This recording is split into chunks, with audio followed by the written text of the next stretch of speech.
Whitaker was a hushed whisper of a town, cradled in the gnarled arms of ancient timber.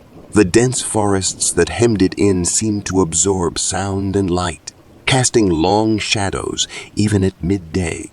Life here moved with the languor of a slow river, swirling around weathered homes and overgrown pathways like mist.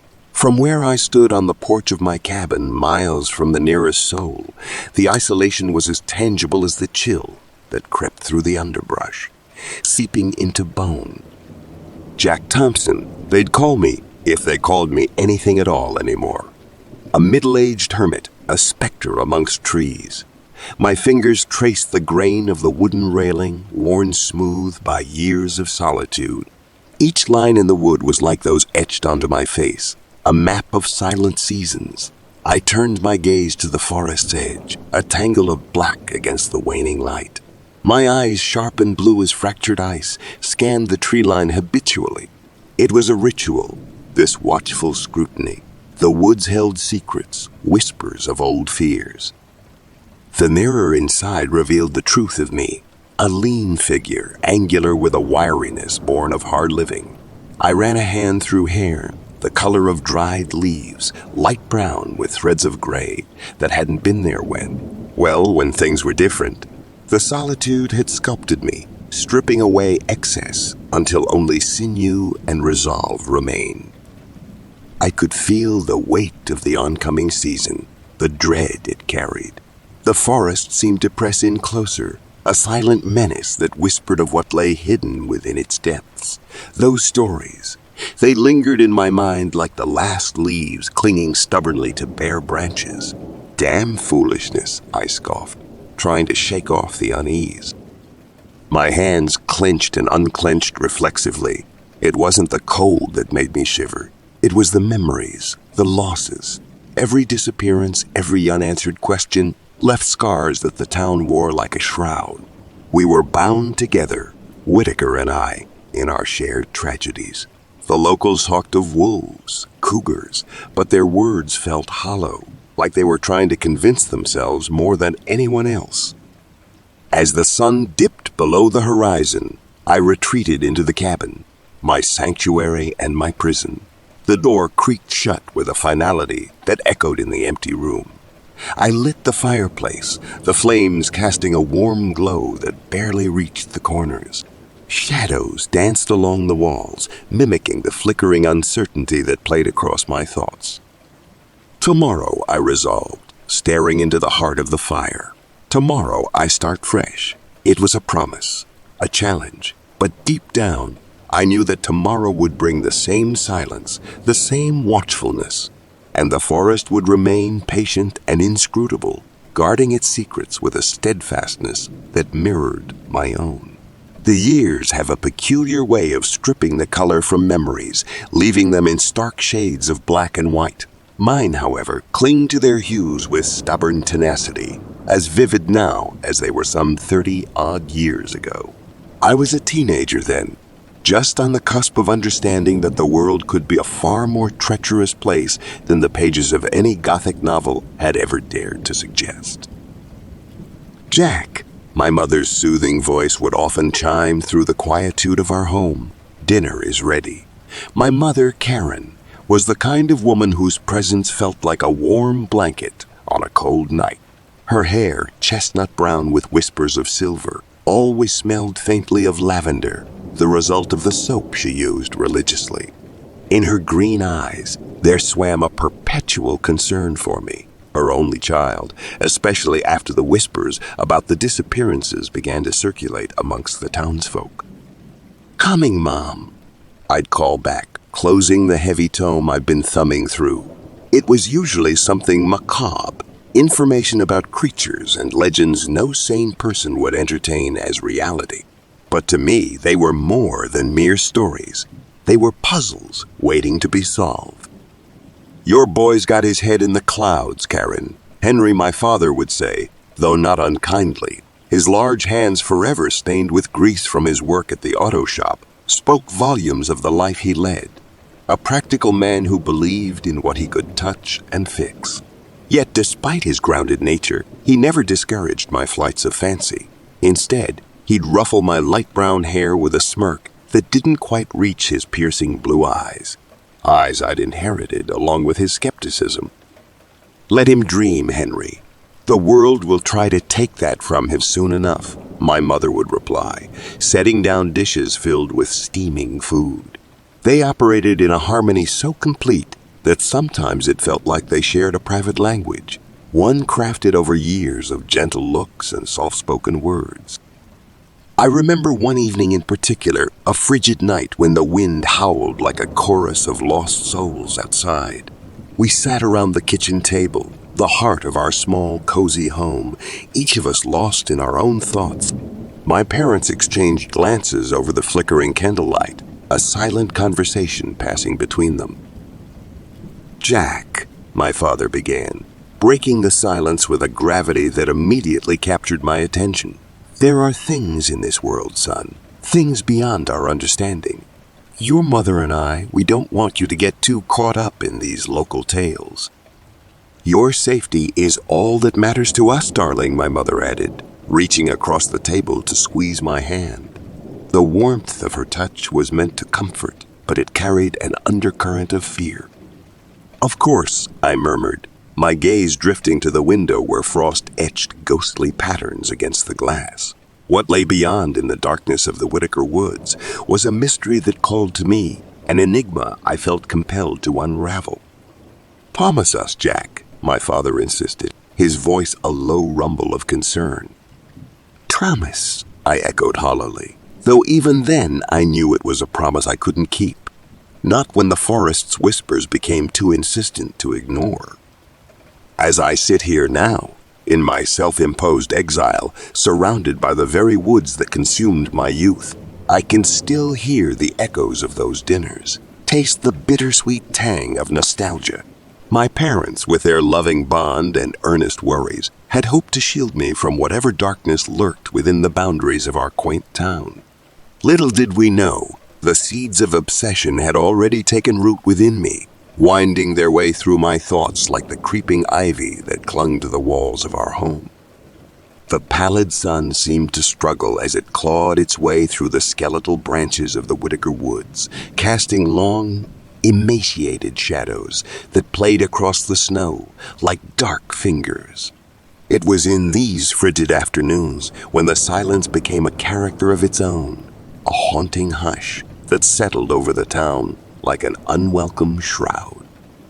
"Jack, you're brooding again," Liam chided, his voice disrupting the stillness. He stood there with that all-too-familiar mischievous grin plastered on his cherubic face, the one that belied the sharp wit that lay underneath.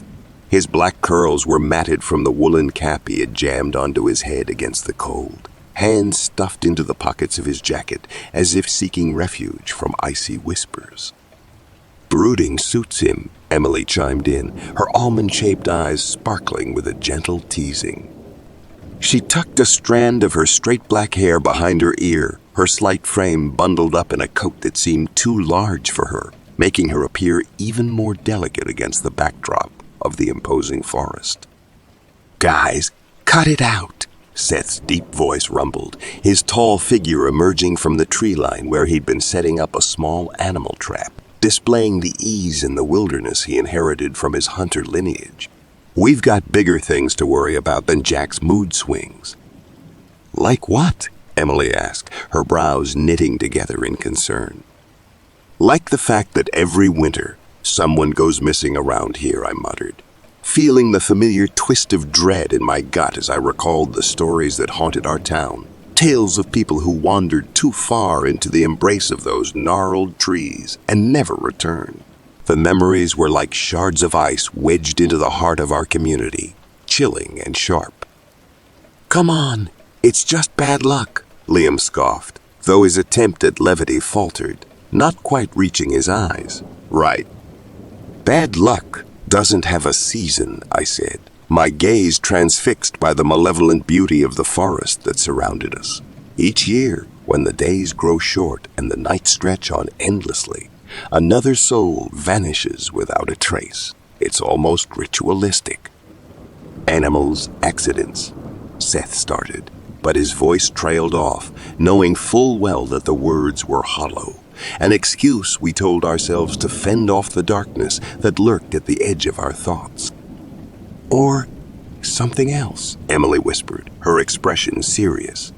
She was the rational one among us, yet even she couldn't deny the pattern that had woven itself into the fabric of Whitaker's history, a pattern marred by loss and unspoken fears. Something the grown-ups whisper about but won't acknowledge, I continued. The theory that had been festering in my mind slipping out. A force that's part of this land, ancient and hungry. Jack, don't start with your Wendigo crap again, Seth snapped, his patience fraying. He didn't like it when the natural order he understood so well was challenged by superstitions and campfire stories. Maybe Jack's right, Liam interjected, his voice softer now, contemplative. There's a reason those legends exist, you know. They're born from truth, from something unexplainable and terrifying. Whether it's truth or just fear, the result is the same, I said, feeling the weight of our shared unease. It casts a shadow over everything. No one ventures too far into the woods come winter. No one lingers outside after dark. It's like we're all holding our breath, waiting for spring to release us from its grip. Spring can't come soon enough, Emily sighed, a sentiment that hung in the frigid air between us, as fragile and fleeting as our own breaths. It crystallized before disappearing into the abyss of the ever-watching forest. As we stood there, a united front against the unknown, I couldn't help but feel the futility of our existence in the grand scheme of the enigmatic forces that surrounded us. We were but temporary players on a stage much older and vaster than any of us could comprehend, and the thought sent a shiver down my spine that had nothing to do with the cold. The Whitaker woods were an unfathomable and dense labyrinth, a tangle of ancient trees that clawed at the sky with gnarled fingers. The small town, encircled by this arboreal prison, was a mere whisper against the vastness that engulfed it. As the sun dipped below the horizon, bleeding its last rays of light into the forest's insatiable maw, the townspeople retreated to their homes, doors bolted and curtains drawn tight against the night. Old Man Harris says he heard howling last night, Seth remarked, his breath visible in the chill evening air, as we trudged along the path that skirted the edge of town. Swears it wasn't natural. Could be wolves, I mused, my eyes tracing the silhouettes of the trees or cougars. We've all grown up knowing those predators stalk these woods. Yet, even as I spoke the rational explanation, my mind couldn't shake the image of antlered shadows and whispered tales of hunger incarnate. Or it could be the Wendigo, Liam said with a mischievous glint in his eye, clearly enjoying the shiver that coursed through Emily beside him. Stop it, Liam, she chided, though there was a tremble in her voice that betrayed her fear. Those are just stories meant to scare children. Stories have roots in reality, I countered more to myself than to the group. I felt the weight of countless unanswered questions bearing down on me, like the oppressive canopy that seemed to consume the stars above. As we approached the edge of town, where the light from the street lamps couldn't penetrate the darkness, a sense of isolation settled upon me. It was as if Whitaker existed in a bubble, cut off from the rest of the world by leagues of untamed nature, and every step we took towards the woods felt like a trespass into a domain that was never meant for us. Jack, you're not seriously buying into that Wendigo crap, are you? Mike asked, his tone laced with skepticism, yet unable to hide the unease beneath. He had always played the role of protector, especially since Julie came into our lives, but there was something about the forest silence that could unsettle even the bravest soul. Of course he is, Seth replied, throwing an arm around my shoulder. Our Jack's always had a head full of monsters. Monsters or not, I said, shrugging off his arm and pausing to look back at the receding lights of Whitaker. The disappearances are real. Something out there has a taste for tragedy, whether it's beast or something else. Enough, Emily interjected, her words sharp as icicles. "We have enough real problems without conjuring up mythical creatures. Let's just get home." "Right," Mike agreed, quickening his pace. "Let's stick together. No point tempting fate or wildlife." The group fell into a tense silence, each of us lost in our thoughts. My gaze lingered on the opaque veil that shrouded the forest. Somewhere within that impenetrable darkness, truth lurked, a truth that the people of Whitaker dared not face. They clung to the tangible threat of wolves and cougars because the alternative was too alien, too incomprehensible. "Tomorrow, we should just hang out in town," Liam suggested, trying to inject some levity into the grim atmosphere. "You know, where the scariest thing we'll encounter is Mrs. Leary's meatloaf special at the diner." "Sounds like a plan," I agreed, though the idea of hiding away from the unknown left a sour taste in my mouth. But for tonight, we would return to our sanctuaries of wood and brick, to the illusion of safety they provided. I couldn't help but wonder, as we made our way back to the heart of Whitaker, if the true horror lay not within the forest, but in our own denial, a refusal to acknowledge the nightmare that watched us from just beyond the tree line, waiting for winter to cloak the world in silence once again. The world had donned its most desolate garb, a spectacle of cold, unyielding beauty. White had conquered Whitaker, Minnesota, with an iron fist of frost. Underneath the leaden sky, the forest stood silent, trees armored in ice like ancient warriors awaiting battle. Snow blanketed the land, softening the contours of the wilderness into a deceptive calm that belied the treacherous terrain beneath. The morning air bore the crisp tang of winter's breath. It was just a couple days into the hunting trip with Seth and our fathers. The sun had just begun to peek over the horizon, its feeble light barely touching the frost that clung stubbornly to the ground. "Look at that," James Walker muttered, his breath a cloud of vapor in the chill air, nature's own cathedral. His voice was rough-hewn, echoing the ruggedness of his appearance. With a graying beard that bristled against the wind and eyes that had weathered countless seasons, he was an embodiment of the wilds that stretched out before us.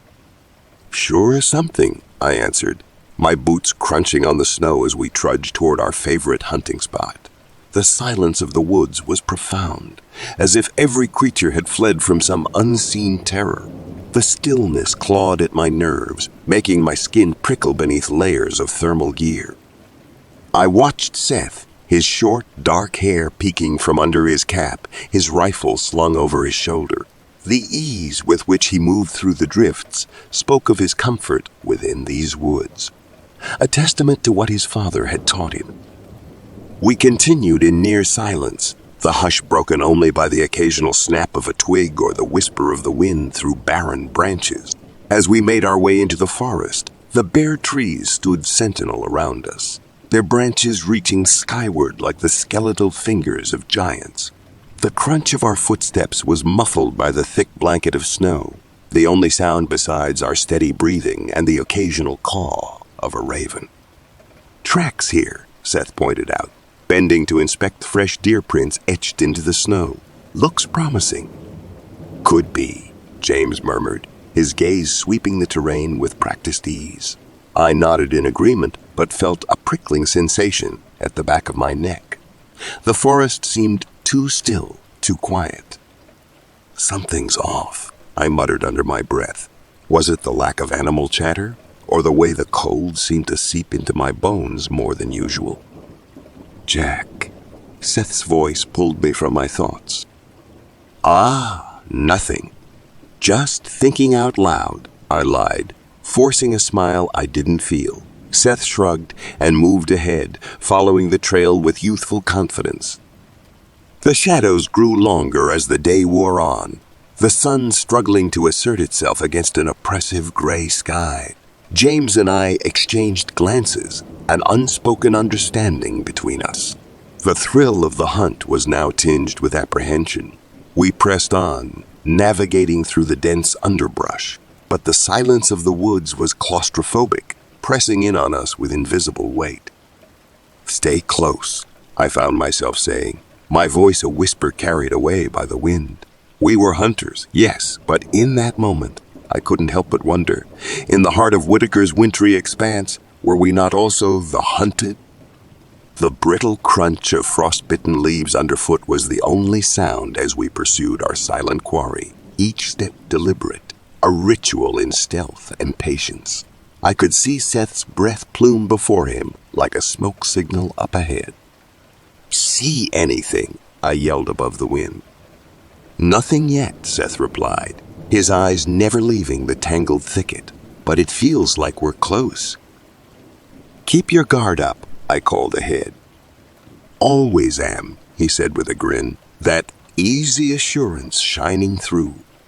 Then, with a fluid motion, he stepped around a gnarled oak and into a copse shrouded by gathering shadows.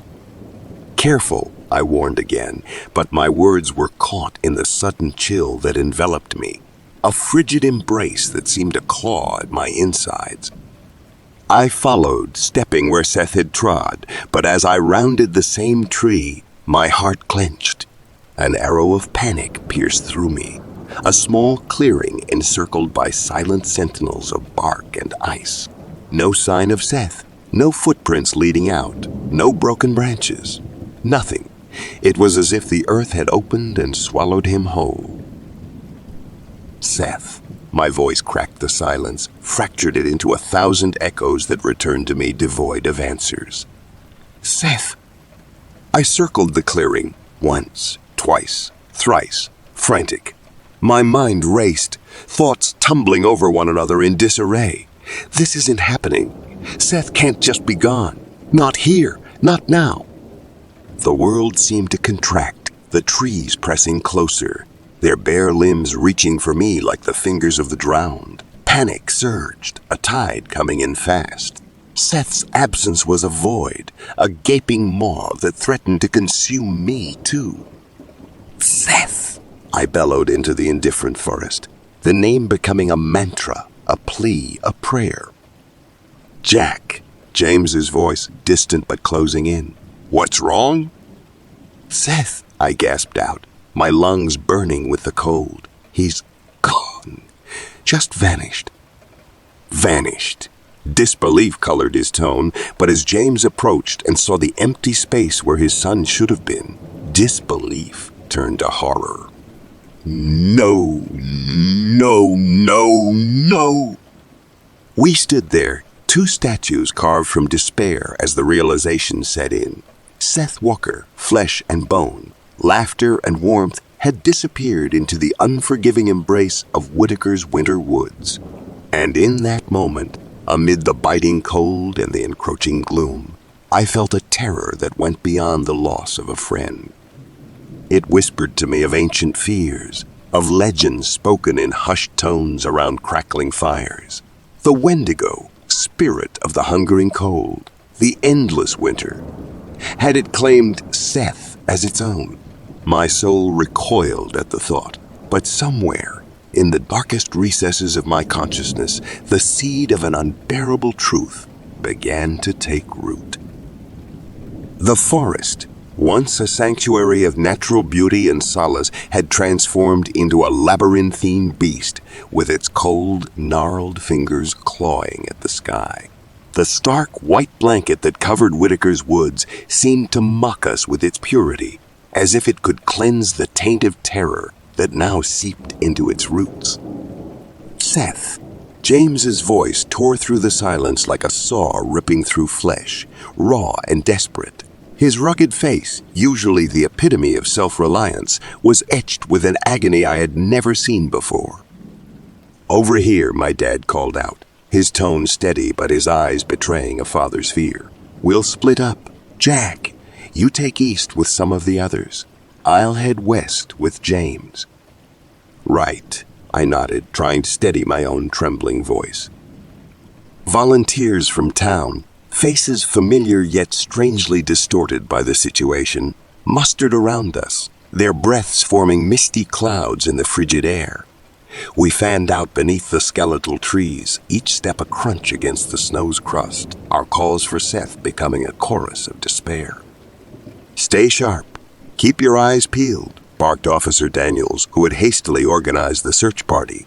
The urgency in his command was echoed by the crackle of walkie-talkies and the soft sobbing of those who couldn't bear the weight of the unknown. "Anything?" My question was met by silence or a shake of the head. I trudged forward, my thoughts spinning. Every broken branch, every disturbed patch of snow taunted me with possibilities. What had happened in that split second of looking away? My mind circled the thought like a vulture over carrion. "Lord, let him be safe," murmured Mrs. Henderson, her voice barely audible over the wind that whistled through the naked branches. "Where are you, buddy?" That was Mike, his usual bravado stripped away, leaving a vulnerability that echoed my own fears. As the sun began its descent, painting the sky with hues of despair, our calls grew more frantic. The reality of the situation settled on us like the twilight. Seth was gone, swallowed by the vastness that surrounded us. "Jack," my dad approached, his hand on my shoulder a leaden weight. "We need to head back soon. It's getting dark." "I know, Dad. Just a little longer, please." My voice broke, guilt constricting my throat. Should I have seen something, done something? "Of course, son." There was understanding in his eyes, a kinship of helplessness. When we returned to town, empty-handed and heavy-hearted, the news of Seth's disappearance spread like a winter chill. Faces peered from behind curtains, doors opened then closed, whispers carried on the bitter winds. Whitaker was a small community. Each child was like their own, and Seth's vanishing ripped through the town's soul. At the local diner where Seth used to spin stories over cups of steaming cocoa, there was only muted conversation and the clinking of silverware against porcelain, each sound a reminder of his absence. "Terrible, just terrible," I heard someone say. "James is beside himself." "Such a good kid," another lamented. "What's happening to our town?" In my room that night, the silence was suffocating. The unease that had been festering within me since Seth's disappearance churned and grew. I lay there, staring at the ceiling as the shadows played tricks on my eyes.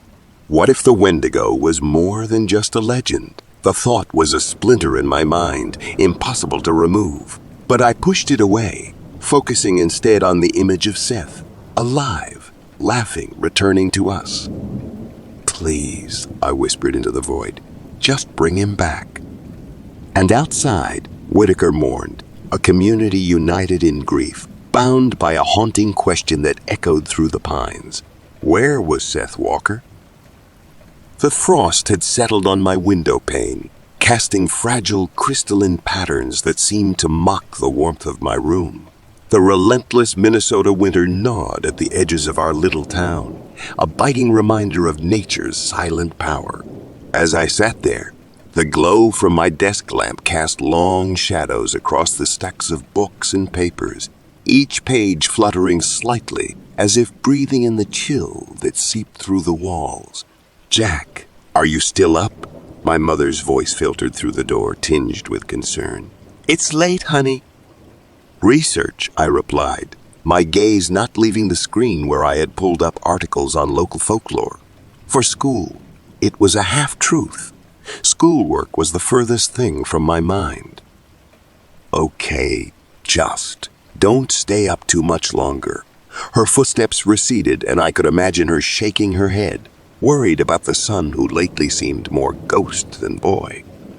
I couldn't pull myself away.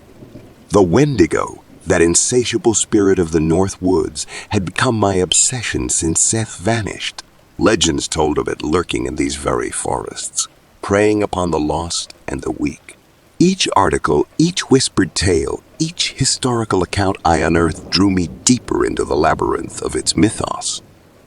"Jack, this is crazy talk," Liam had said earlier that evening over the phone, his skepticism clear, even through the static.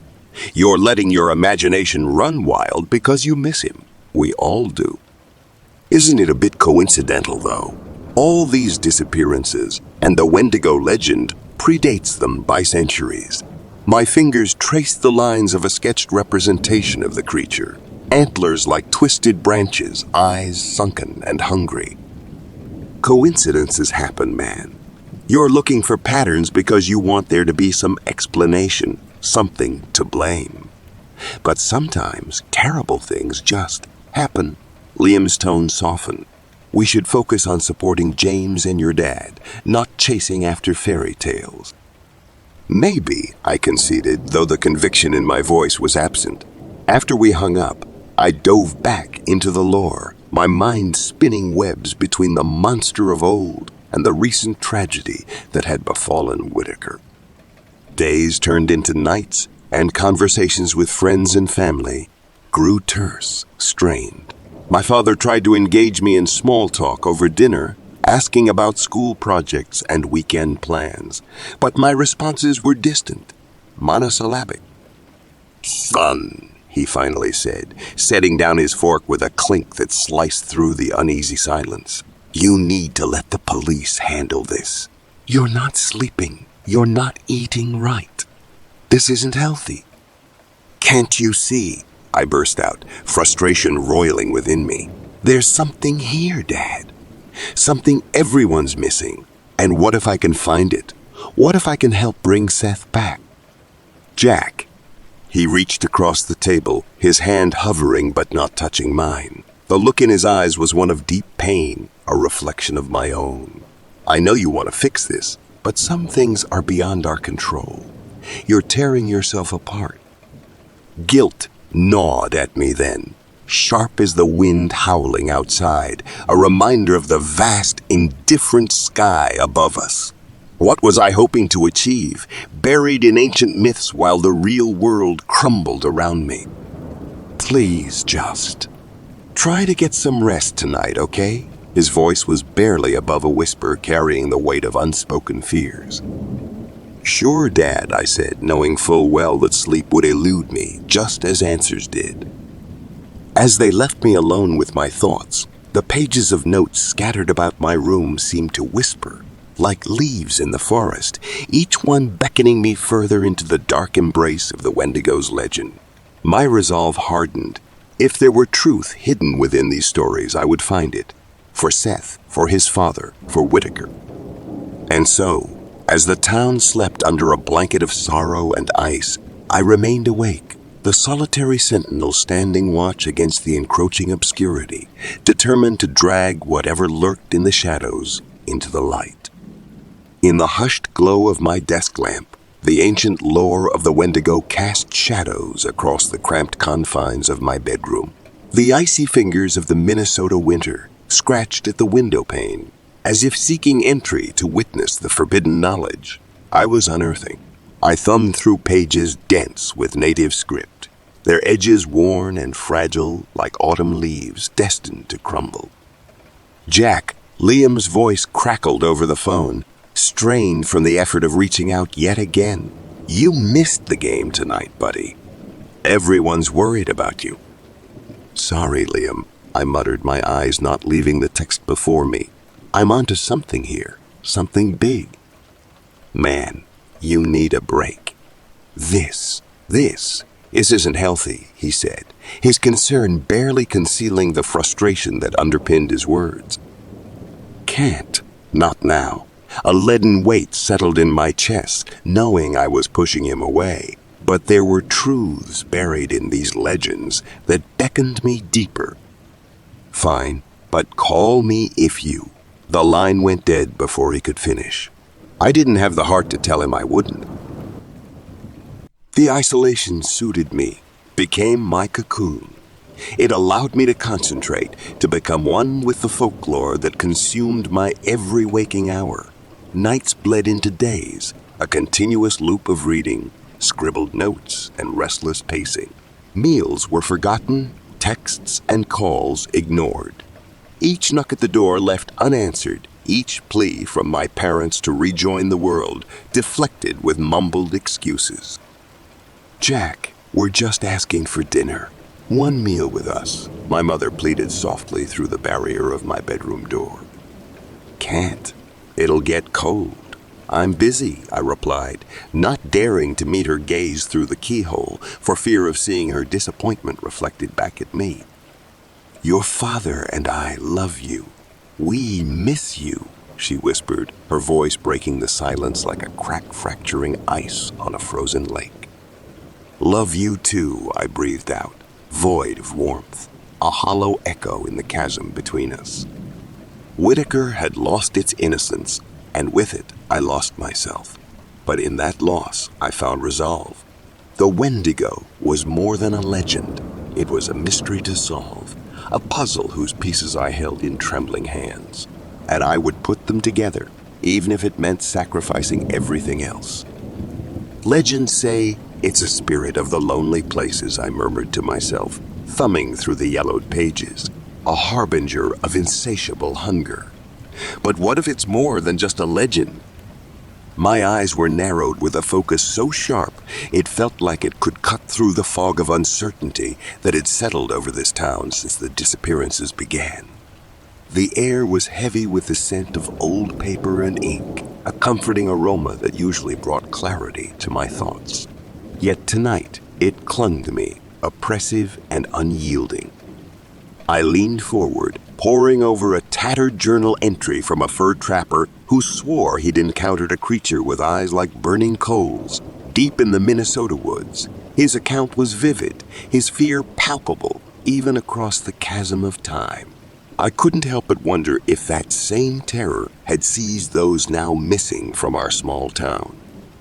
An abomination. That's what he called it. The words slipped from my lips, tasting bitter with the tang of desperation. But where's the proof? Where's the link that ties these myths to our reality? The walls of my room seemed to close in as I dove deeper into the research. Each article, each whispered folktale, they all spun a web that threatened to ensnare me in its intricate patterns of lore and conjecture. Maybe it's right in front of me, I thought. The idea like a spark trying to ignite in a downpour of doubt. Maybe I'm just not seeing it.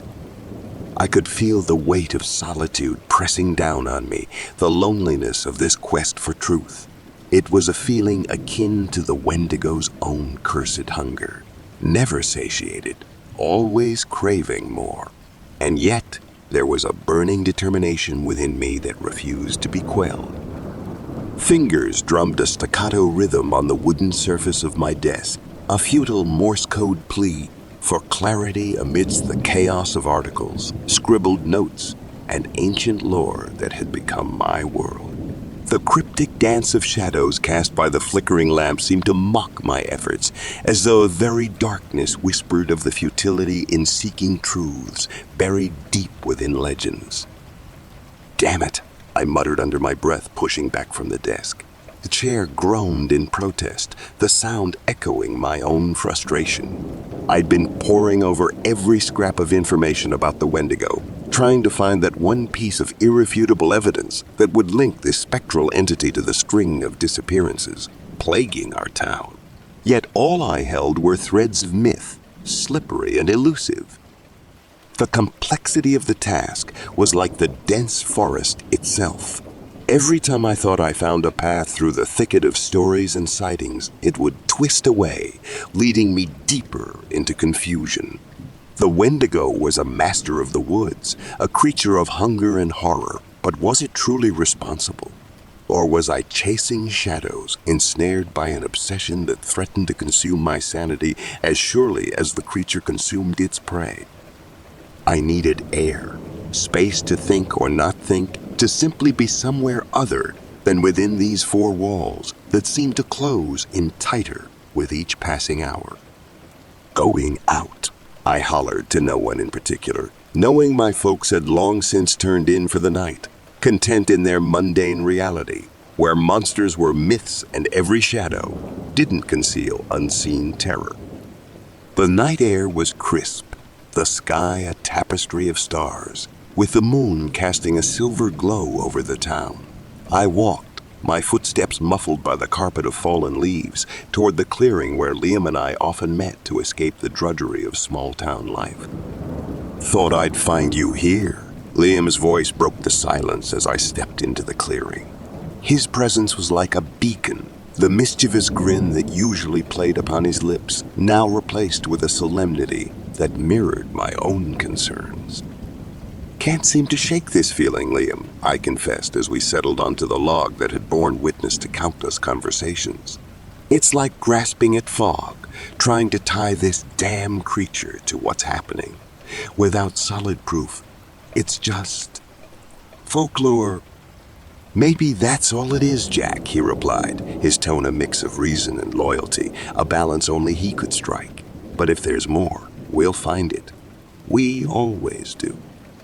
"Look at this," I said, my voice barely above a whisper as I unfolded a weather-tumbled map of the region onto an old tree stump.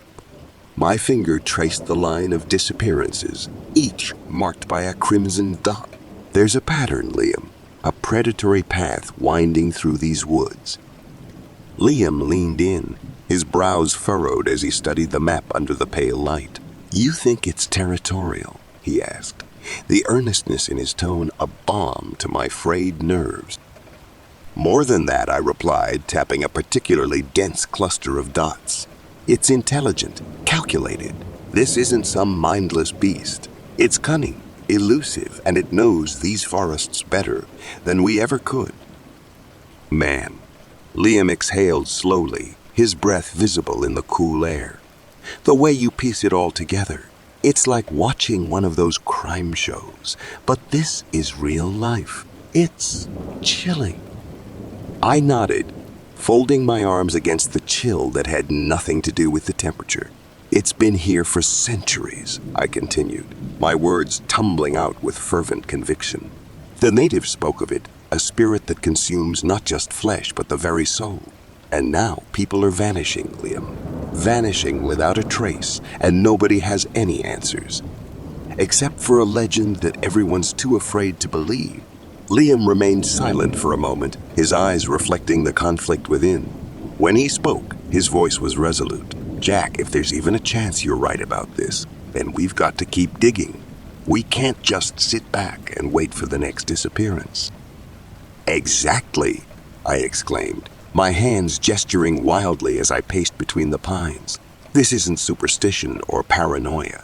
It's happening here and now. We need to understand it, to expose it, or else how many more will be lost?" "Count me in, Jack," Liam affirmed, clapping a hand on my shoulder. "I've seen what this search has done to you, but I also see the fire. It's lit. Let's figure it out, together." "Thanks, Liam." I smiled, feeling a semblance of warmth despite the dread that gnawed at my insides.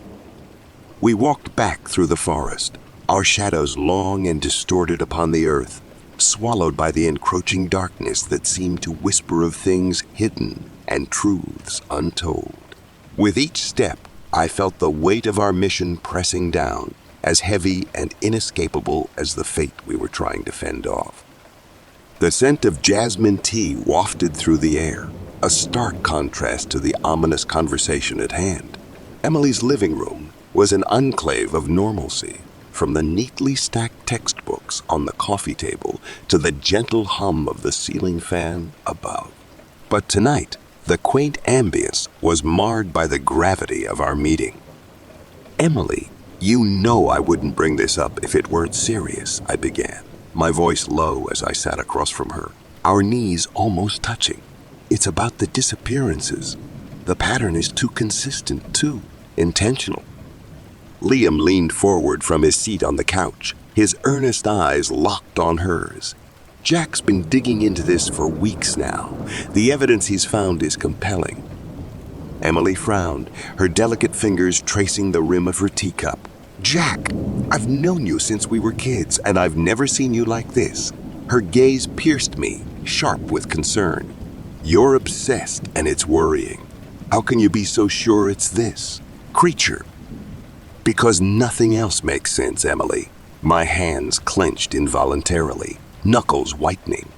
"People don't just vanish into thin air. And the stories, the legends, they're all eerily similar. Accounts of a malevolent force, a hunger that's never sated. It's real, and it's here. Liam shifted beside me, his voice a soothing balm to the tension. He's not pulling this out of nowhere, you know. There's historical precedent, cases documented even before this town existed. People disappearing, just like now, under the same mysterious circumstances. History is rife with unexplained tragedies, Liam. Emily sighed, setting down her cup with a soft clink. That doesn't mean we should jump to supernatural conclusions, especially when it's affecting Jack's health. Health, I echoed the word, tasting bitter on my tongue. What about the safety of our community? I rose from my chair, pacing the small space restlessly. We can't ignore the signs because they're uncomfortable or difficult to explain. Jack, she said softly, her voice steady, despite the clear strain in her eyes. I'm not dismissing your fear, but jumping to monsters as an explanation. It's a stretch. We need more than anecdotes and folklore. Then we'll find more, I declared, the resolve hardening within me like steel being tempered by fire. We have to keep looking, dig deeper. People's lives could depend on it. Okay, Jack, she nodded, her expression unreadable as she stood and walked over to me. Promise me something, though. Promise me this search won't consume you, that you won't lose yourself to this darkness you're chasing. Emily, words failed me, choked off by the enormity of what lay ahead, by the fear that maybe she was right. But then I looked into her eyes, saw the flicker of belief behind the doubt, and I knew. I promise, but I have to do this. I have to know the truth. Be careful, Jack, Emily murmured, her hand briefly squeezing mine, a lifeline thrown amidst the turbulent sea of my thoughts. Always am, I replied, though my heart thundered a warning against the quiet assurance of my words. As Liam and I left Emily's house, stepping out into the night where shadows clung like cobwebs to the edges of reality, I couldn't shake the feeling that we were teetering on the precipice of an abyss. One wrong step, one misjudgment, could send us spiraling into the void. But there was no turning back now. The Wendigo, whether myth or monster, had become the focal point of my existence, the tragic enigma I was determined to unravel, whatever the cost. The air in the library was stale, redolent of yellowed paper and the echo of unspoken thoughts. Liam and I moved through the aisles like specters, our footsteps muffled by the worn carpet that had seen better days.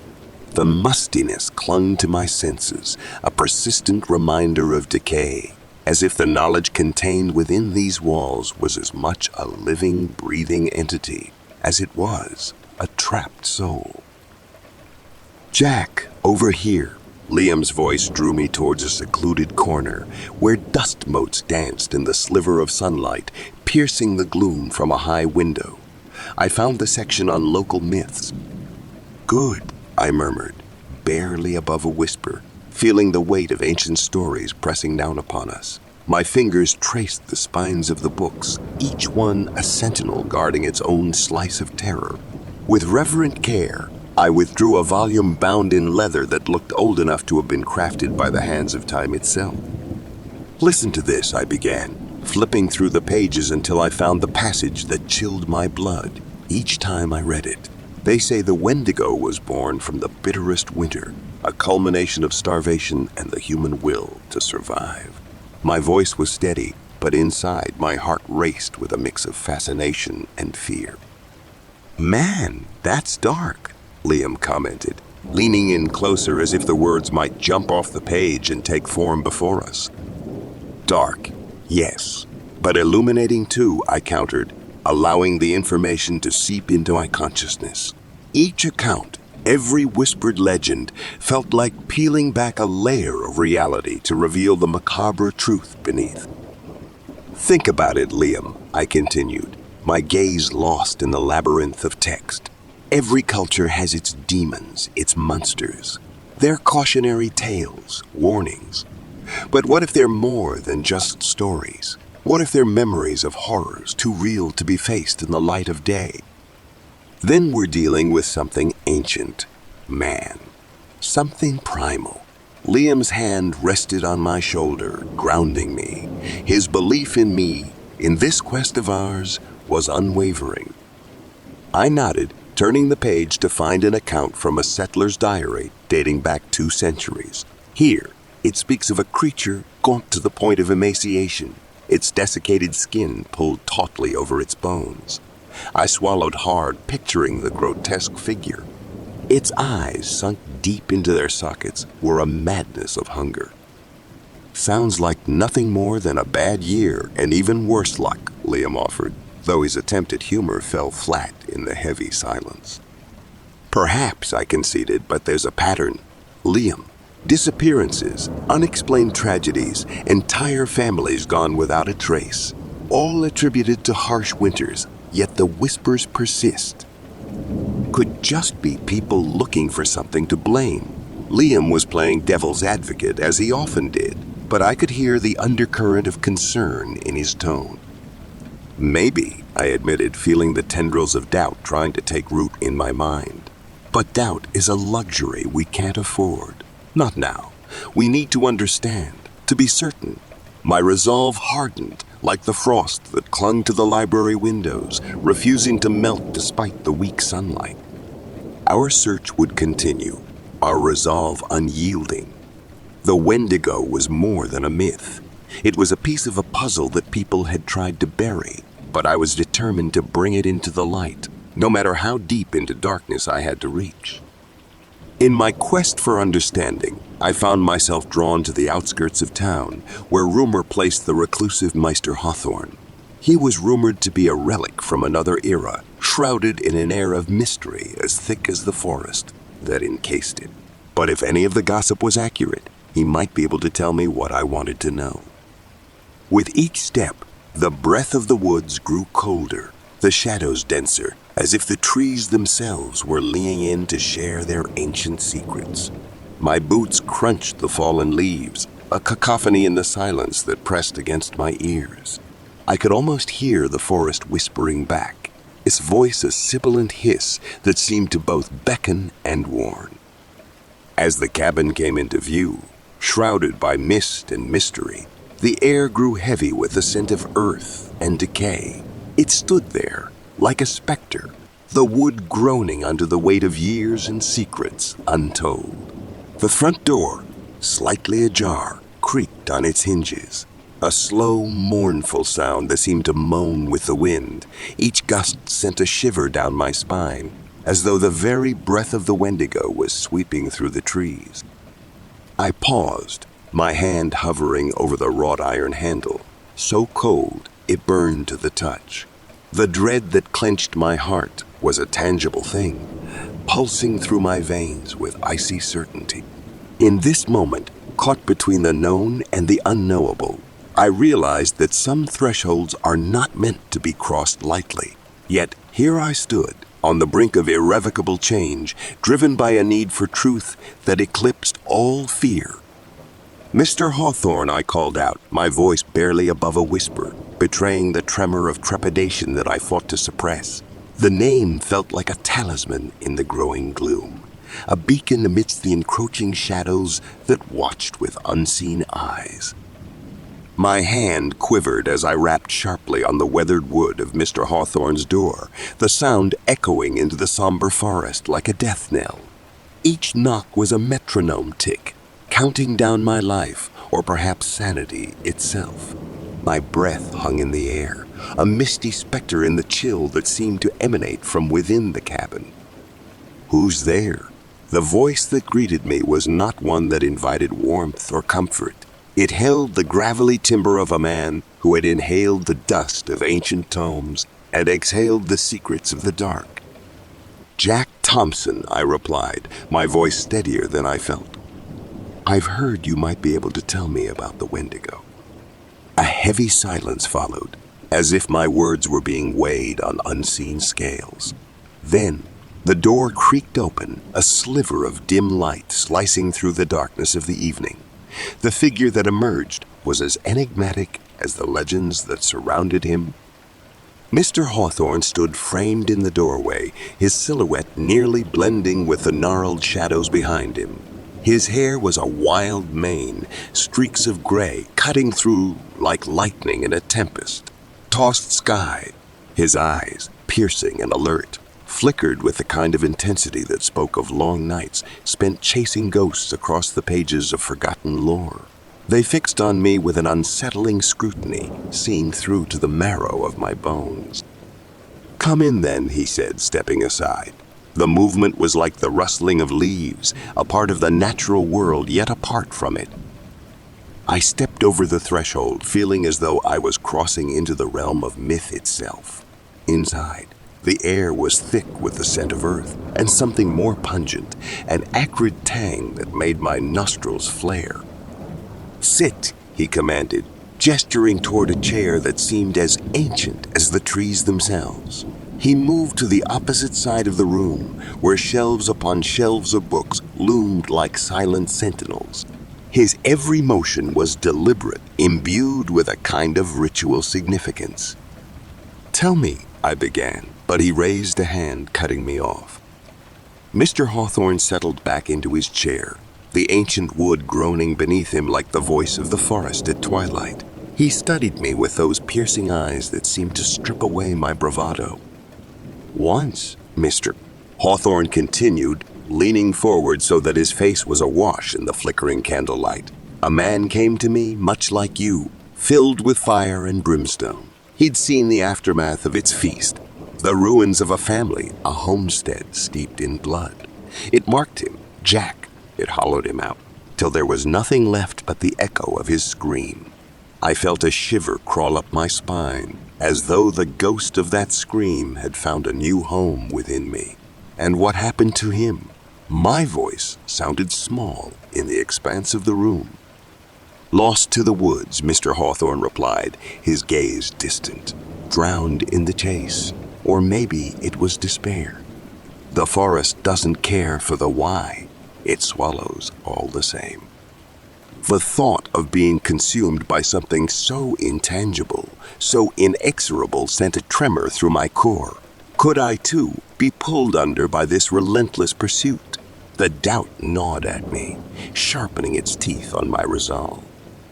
"But remember, Jack, the keenest blade against such darkness is not wrought of steel or silver."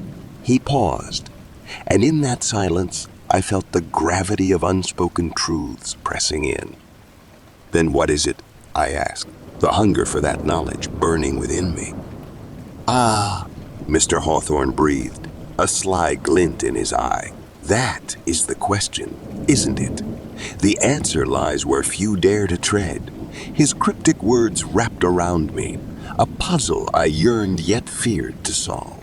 We sat in silence for a long moment. The candlelight flickered, casting oblique shadows that seemed to writhe against the cabin walls, as if eager to escape the confines of reality. Mr. Hawthorne leaned forward, his wild eyes alive with a fervor born of intimate horrors. "The Wendigo is no mere beast," he rasped, the timbre of his voice sending a chill down my spine. "It's an abomination, a skeletal figure shrouded in desiccated flesh, with gaunt limbs that stretch unnaturally like the boughs of winter-stricken trees. An insatiable hunger gnaws at its core," I murmured, recalling fragments of the lore I had pieced together. "Insatiable, yes," he confirmed, a grim nod accompanying his words. "For flesh, for warmth, for life itself. It feasts not just on the body, Jack, but on the spirit, leaving behind a husk devoid of all but despair. The air grew colder, or perhaps it was the dread that seeped into my bones. One does not simply track a Wendigo. It permits you to follow, leading you into its trap. But there are signs, Jack. Trees stripped of bark, not by elk, but by its ravenous gnawing. Bones, shattered and hollow, littering the underbrush, and the stench, a putrid miasma of death and decay. Is there any way to kill it? The question hung between us, laden with a desperate hope. Few weapons can harm it, Mr. Hawthorne admitted, reaching beneath his chair to produce an object wrapped in old cloth. With careful hands, he unveiled an arrowhead, wrought from what appeared to be pure obsidian. Ancient tools, bound with rituals long forgotten, may pierce its hide. Silver is said to burn it, consecrated iron to slow its steps. Never wander alone, especially under the new moon when darkness reigns supreme. Carry fire. It fears the light, the purity of flame. And should you hear your name, whispered on the breeze, do not answer. It seeks to ensnare your very soul. Fire, silver, iron, I repeated, the words a litany against the encroaching darkness. Thank you, Mr. Hawthorne, I said, a newfound resolve steadying my voice despite the quake in my heart. Your wisdom may yet save lives. Or condemn them, he said, his gaze sharp as the obsidian before us. Which signs are most reliable, I asked, my voice a mere whisper in the shadow-laden cabin, my hand cramped as it scrawled across the pages of my notebook, desperate to capture every morsel of esoteric wisdom that Mr. Hawthorne dispensed. Look for the trees, he replied, his voice grave, as though every word carried the weight of a soul lost to the forest's embrace. Bark stripped at a height no man could reach, branches twisted in agony. The Wendigo leaves its mark on nature itself. My eyes locked onto his, and a chill skittered down my spine. His description painted an image more vivid than any nightmare, of a creature so attuned to its environment that it became one with the desolation it wrought. And the sounds, what should I listen for? Silence, Jack, Hawthorne intoned, and the very air seemed to still around us. An unnatural hush falls before it strikes. The birds know. The animals. The animals. They feel its presence and flee. When the forest holds its breath, be wary, for you are not alone. I nodded, absorbing each word with an intensity that bordered on obsession. The Wendigo was no mere legend. It was a predator of flesh and spirit. My fingers trembled as they turned another page, eager to document this ominous portent. Mr. Hawthorne, I pressed on, is there no way to predict its movements, to anticipate where it might strike next? Predict? A ghost of a smile tugged at his lips, and his eyes gleamed with a madman's insight. The Wendigo is chaos incarnate, but it is drawn to desperation, to the hunger that mirrors its own. Wherever hope dwindles and despair takes root, that's where it will hunt. The gravity of his words settled upon me, a mantle heavy with dread. My resolve to face the beast was now tempered by the grim realization that I sought to track a force as ancient and inexorable as the turning of the earth. Yet within me, a fire kindled, fueled by the very fear that sought to paralyze me. Thank you, I whispered, the notebook clutched to my chest as if it were a shield against the encroaching darkness. As I stepped toward the door, my mind teemed with the chilling lore and the stark images Mr. Hawthorne had conjured. I was about to embark on a journey from which I might not return, but the decision was made. The door creaked on its hinges as I pulled it open, the sound echoing like a mournful cry through the dense forest that encased Mr. Hawthorne's cabin. I paused at the threshold, my hand resting on the worn wood, saturated with the scent of pine and earth. Remember, Jack, Mr. Hawthorne's voice cut through the silence. The Wendigo feeds not just on flesh, but on fear. I nodded, the weight of his words settling upon me like the heavy fog that shrouded the trees. I'll remember, I assured him, though my voice seemed distant, as if carried away by the wind that whispered through the leaves. As I walked away from the cabin, each step crunched beneath my boots, breaking twigs and pressing into the mossy earth. My hands clenched and unclenched at my sides, grappling with the invisible threads of fate that wove around my actions. The whispers around town had morphed into an incessant murmur, like the rustling of leaves in a foreboding wind that heralded a storm. I felt it everywhere I went. The sideways glances at the corner store, the hushed conversations that ceased abruptly as I approached. My name, Jack Thompson, once innocuous, now seemed to carry the weight of a dark legend.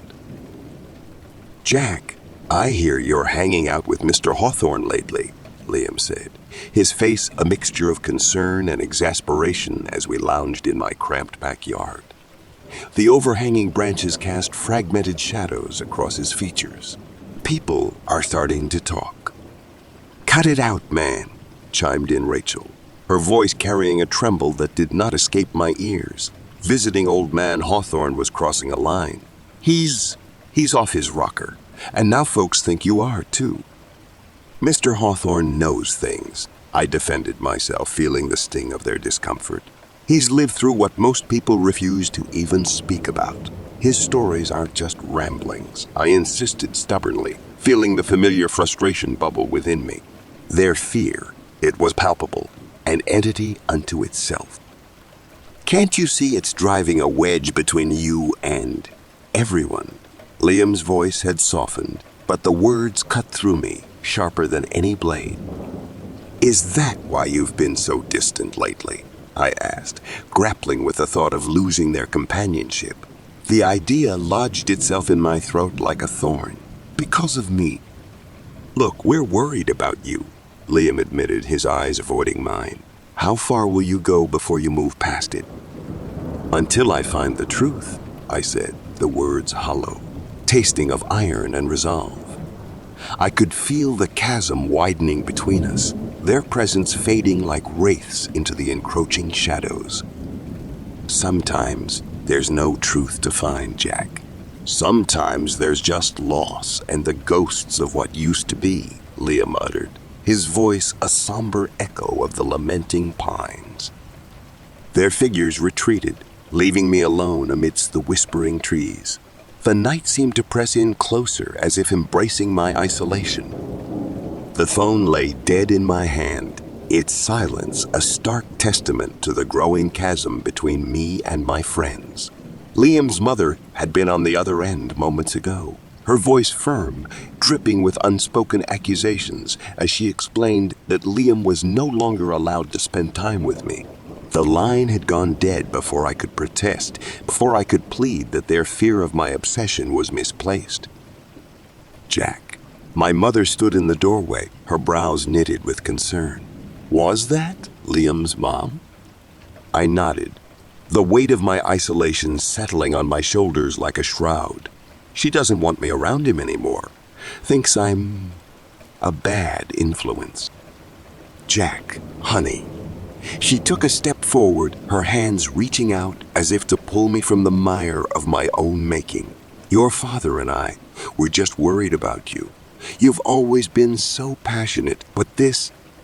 "Passion," I scoffed, tossing the phone onto the bed. It bounced, an echo of my rising frustration. "It's not just passion. It's important. Important enough to lose your friends over." Her voice cracked, mirroring the fissures spreading through my life. "Mom, you don't understand," I said, pacing the room, feeling caged by walls lined with books on local folklore and blurred photos of the woods. "There's something out there, and I can feel it. It's calling to me. Jack, please."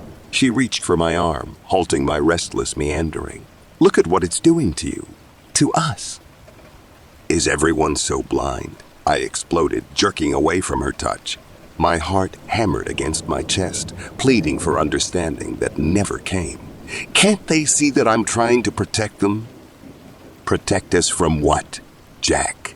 "Ghost stories. Legends." Her eyes, usually so soft, were steel now, reflecting back the tragedy of my single-minded pursuit.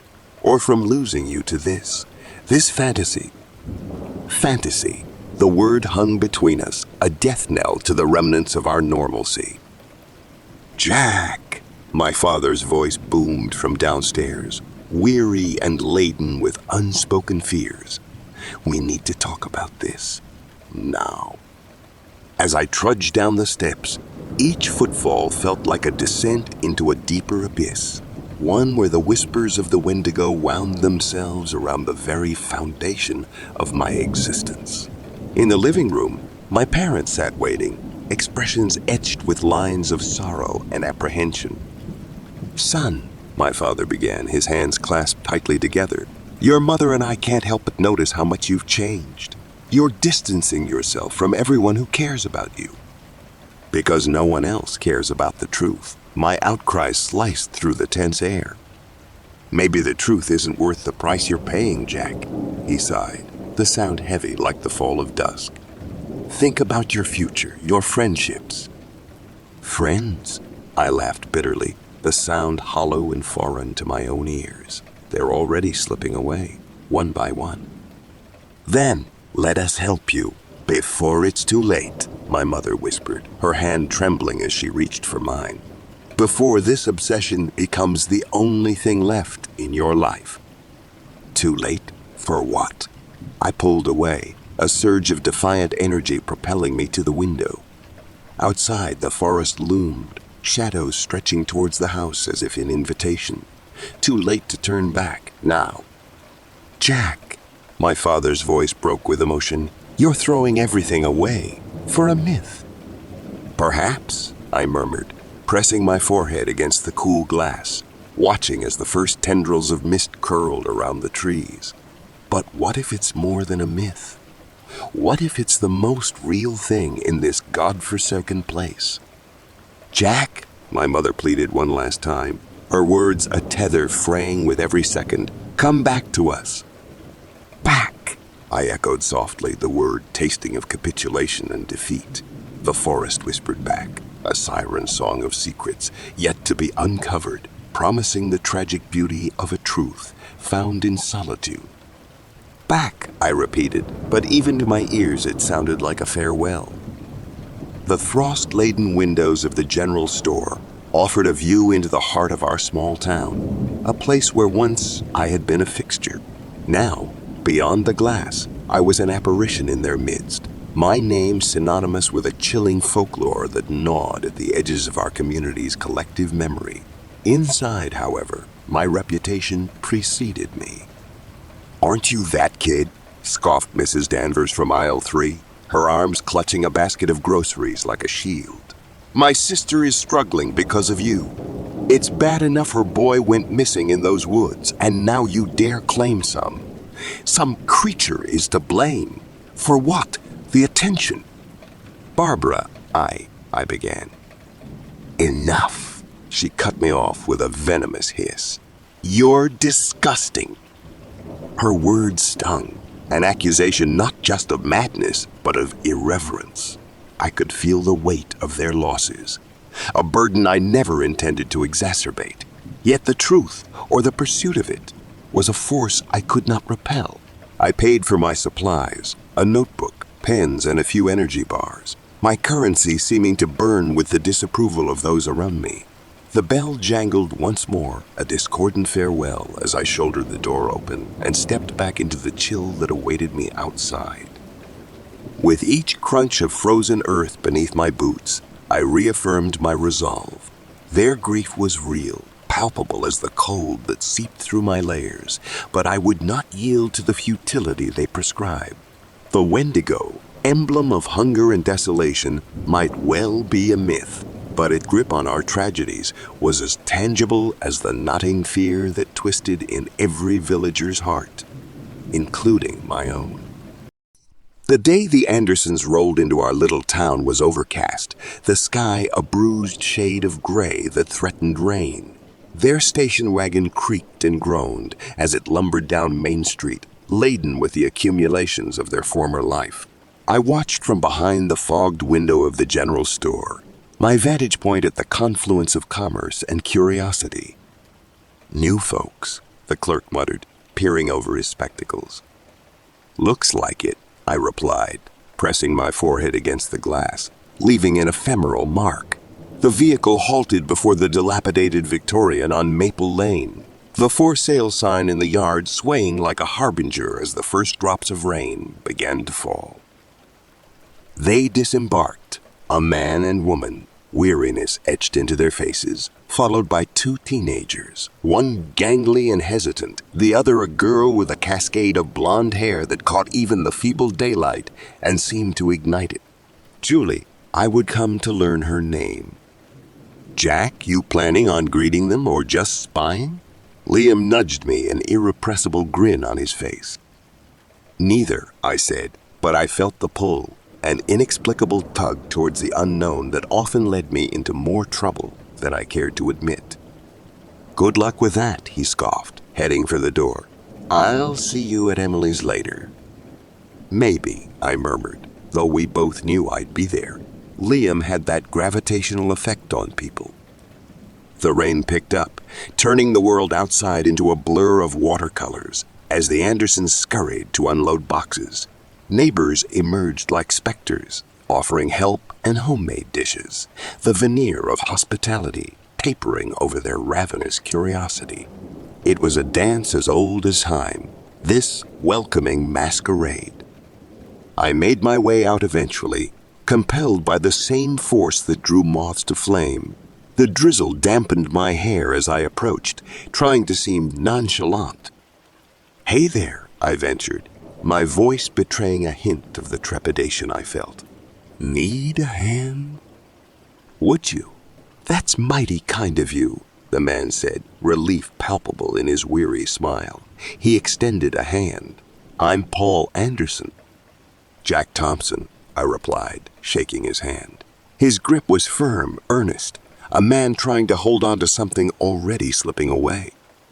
Julie, Mike, he called over his shoulder. Come meet Jack here. Hi, she said, stepping forward. Julie, I noted again, locking the name in place. Her eyes were a startling blue, almost mirroring my own, a reflection of thoughts unspoken, of depths unplumbed. Hello, I responded, managing a half smile. Welcome to Whitaker. Thanks, it's different here, she observed, her gaze wandering the rain-soaked street that closed up homes. Sure is, I conceded. And then, because silence often spoke louder than words, I added, it's got its charms, though. Charms, she echoed, a flicker of amusement crossing her features. Is that what they call it? Among other things, I admitted, and I found myself wanting to explain, to unravel the mysteries of our town for her. But instead, I let the silence swell between us, a space filled with potential and the quiet comfort of not being alone. Could use some help with this one, Jack. Paul gestured to a particularly bulky box, snapping me back to the present. Sure thing, I grunted, hoisting the weight, feeling the strain in muscles too used to stillness. Thank you, Julie said, her gratitude simple and sincere. It was disarming, the ease with which she offered kindness, as if it cost her nothing at all. Anytime, I found myself saying, and I meant it. There was something about her, the open-hearted way she looked at you like she truly saw you. That made you want to believe in better things, even when experience taught you otherwise. Jack knows everyone around here, Mike, the brother chimed in, clapping me on the shoulder with a smirk. If you want the inside scoop, he's your guy. Is that so? Julie regarded me with newfound interest, her head tilted slightly, as if appraising a puzzle. Guess you could say that, I replied, unsure whether I should feel flattered or exposed. But trust me, there's not much to tell. Everyone has a story, Jack, she said softly. Sometimes it's just a matter of finding the right person to share it with. Maybe, I whispered, lost for a moment in the depth of her gaze. The air hung heavy with the scent of rain and earth and something else. Something like hope, faint but tenacious. A sense of connection, fragile and fleeting, threaded through the damp afternoon. Let's get this inside, I said, shattering the quiet spell as we moved toward the house together. In the shelter of the porch, I hesitated, a premonition curling like smoke in my chest. This town, with its gnarled secrets and whispered legends, would either embrace Julie Anderson or consume her. And somehow I knew my fate was tangled up with hers, inextricably bound in the shadows. See you around, Jack, she said, stepping back into the refuge of her new home. Yeah, I replied, the word lingering in the air long after I turned and walked back into the rain, back to the life I knew, altered now by the arrival of a girl with eyes like the stormy sky. The time-worn pages of a folklore book lay open on the table between us, the antiquated text seeming to creep off the page like tendrils of an insidious vine. I watched Julie's eyes narrow slightly as she read, her fingers absent-mindedly twirling a lock of golden hair. Is this what you wanted to show me, Jack? Wendigos? She looked up from the book, skepticism already painting her features with broad strokes. Myths and legends from old Algonquian lore. I took a deep breath, my hands feeling uncharacteristically clammy. Not just myths, Julie. This is real. My voice held a gravitas that echoed off the walls of the small library we were huddled in. People have gone missing here, and it's not because they've all decided to up and leave. Julie leaned back, folding her arms across her chest, unconvinced. Disappearing. People can be for 1,000 reasons, she countered, her tone laced with the gentle rationality I was finding both endearing and frustrating. Sure, I conceded, my gaze dropping to the ominous illustration of the creature in question. But have you ever heard the screams at night, Julie? The kind that twist your guts and make you think you're hearing the wails of the damned? A shadow passed over her face, as if the weight of my words had momentarily pressed down upon her shoulders. But then she shook her head, the action seemingly lightening the atmosphere. Jack, screams in the night could be anything.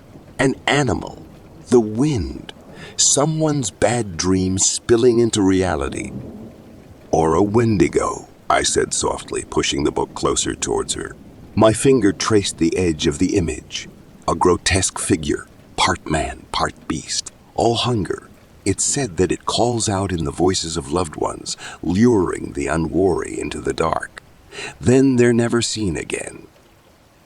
Julie sighed, her blue eyes meeting mine with a clarity that held no room for such darkness. It's a compelling story, Jack. It really is. But her voice trailed off, and she glanced away, biting her lip. Go on, I urged, needing to hear her doubts spoken aloud, if only to confront them myself once more. It's just hard to believe, she admitted, her gaze returning to mine, earnest and searching, that there's some monster out there, that it's behind these disappearances. Can't it be something more mundane, more human? Sometimes the truth is stranger than fiction, I murmured, my mind replaying every account I'd read, every testimony I'd pored over, late into the night. And sometimes what is human can become monstrous. She considered that for a moment, her thoughtful silence enveloping us like the dense fog that often rolled through the streets. You really believe this, don't you? Her voice was softer now, tinged with something akin to compassion, or perhaps pity. I nodded, unable to mask the fervor in my eyes. I do. And I can't shake the feeling that something terrible is coming, Julie. Something that's been waiting in the woods, watching, starving. Our conversation stalled, the air thick with the unsaid, the unexplainable. Julie finally closed the book, her fingers lingering on the cover as if reluctant to sever the connection to this new, bizarre world I had introduced her to. Let's say, hypothetically, there is a Wendigo, she began tentatively. What would you have us do, Jack? How do you fight a legend? First, I replied, my tone resolute, despite the tremor of doubt that quaked beneath the surface. We have to convince others to take it seriously, to understand that sometimes the oldest fears are the most valid. Convince others, Julie repeated quietly, the weight of the challenge settling upon us like the first heavy snowfall of winter. Exactly, I said, meeting her gaze once more, starting with you. The late afternoon sun was bleeding its last rays through the chinks of the dense forest canopy, casting long, sinewy shadows across Julie's face as we perched on the weathered bench outside the local library. I watched her eyes dance with curiosity and consternation, a push and pull between reason and the abyss of folklore I had laid bare before her. "Jack," she started, her voice threaded with a new softness, "tell me more about these disappearances." I felt the gravity of her attention. It was like the hush before a storm. Every few years, someone vanishes. No trace left behind. "It's always in the dead of winter when hunger runs deepest in the wild," I said, my gaze fixed on the encroaching darkness between the trees. "They say you can hear the Wendigo's call on nights like those, a sound that slices through the silence and curdles your blood." Julie's lips parted slightly, her skepticism waning under the weight of my conviction. "That's terrifying, Jack. But couldn't there be other explanations? It's easy to get lost in these woods." "Sure," I conceded, the word tasting of ash and defeat. "But there are things out here, Julie, things beyond our understanding. The elders speak of them, warnings passed down through generations." She wrapped her arms around herself as though the very thought brought a chill she could not shake off. "And you think this Wendigo is responsible for it all?" "Something is stalking these woods," I whispered, my voice barely rising above the rustling leaves. "It hungers, Julie, and I fear what it might do if it grows desperate enough." In that moment, she reached out, her hand finding mine, a lifeline tossed into the roiling sea of ancient fears. Her touch was both an anchor and an affirmation. "Okay," she breathed, and it was as if the world exhaled with us. "Okay, I'll listen, Jack. I'm not saying I believe, but I'll listen." Before I could respond, heavy footsteps crunched the dry autumn leaves behind us.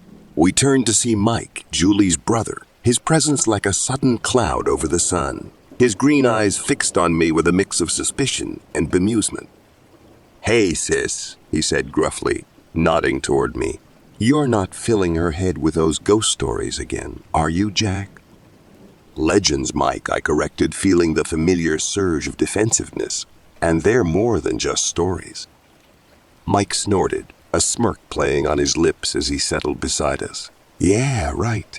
And I suppose you've got Bigfoot and the Loch Ness Monster on speed dial, too." "Mock all you want," I countered, drawing myself up to meet his challenge. "But ignorance doesn't change reality. There are things in this world that defy explanation, things that prey on the unwary." "Is that so?" Mike leaned back, crossing his arms in a way that reminded me of barricades, of walls built to keep out the unwanted truth. "Enough, Mike," Julie interjected, her gaze sharpening with a protective edge. "Jack believes this, and whether you agree or not, he deserves respect." "Sorry, Jack," Mike said after a beat, though his tone suggested anything but contrition. "Just looking out for my little sister, you know." Of course I murmured, my gaze drifting back to the woods, but sometimes the greatest danger lies in disbelief.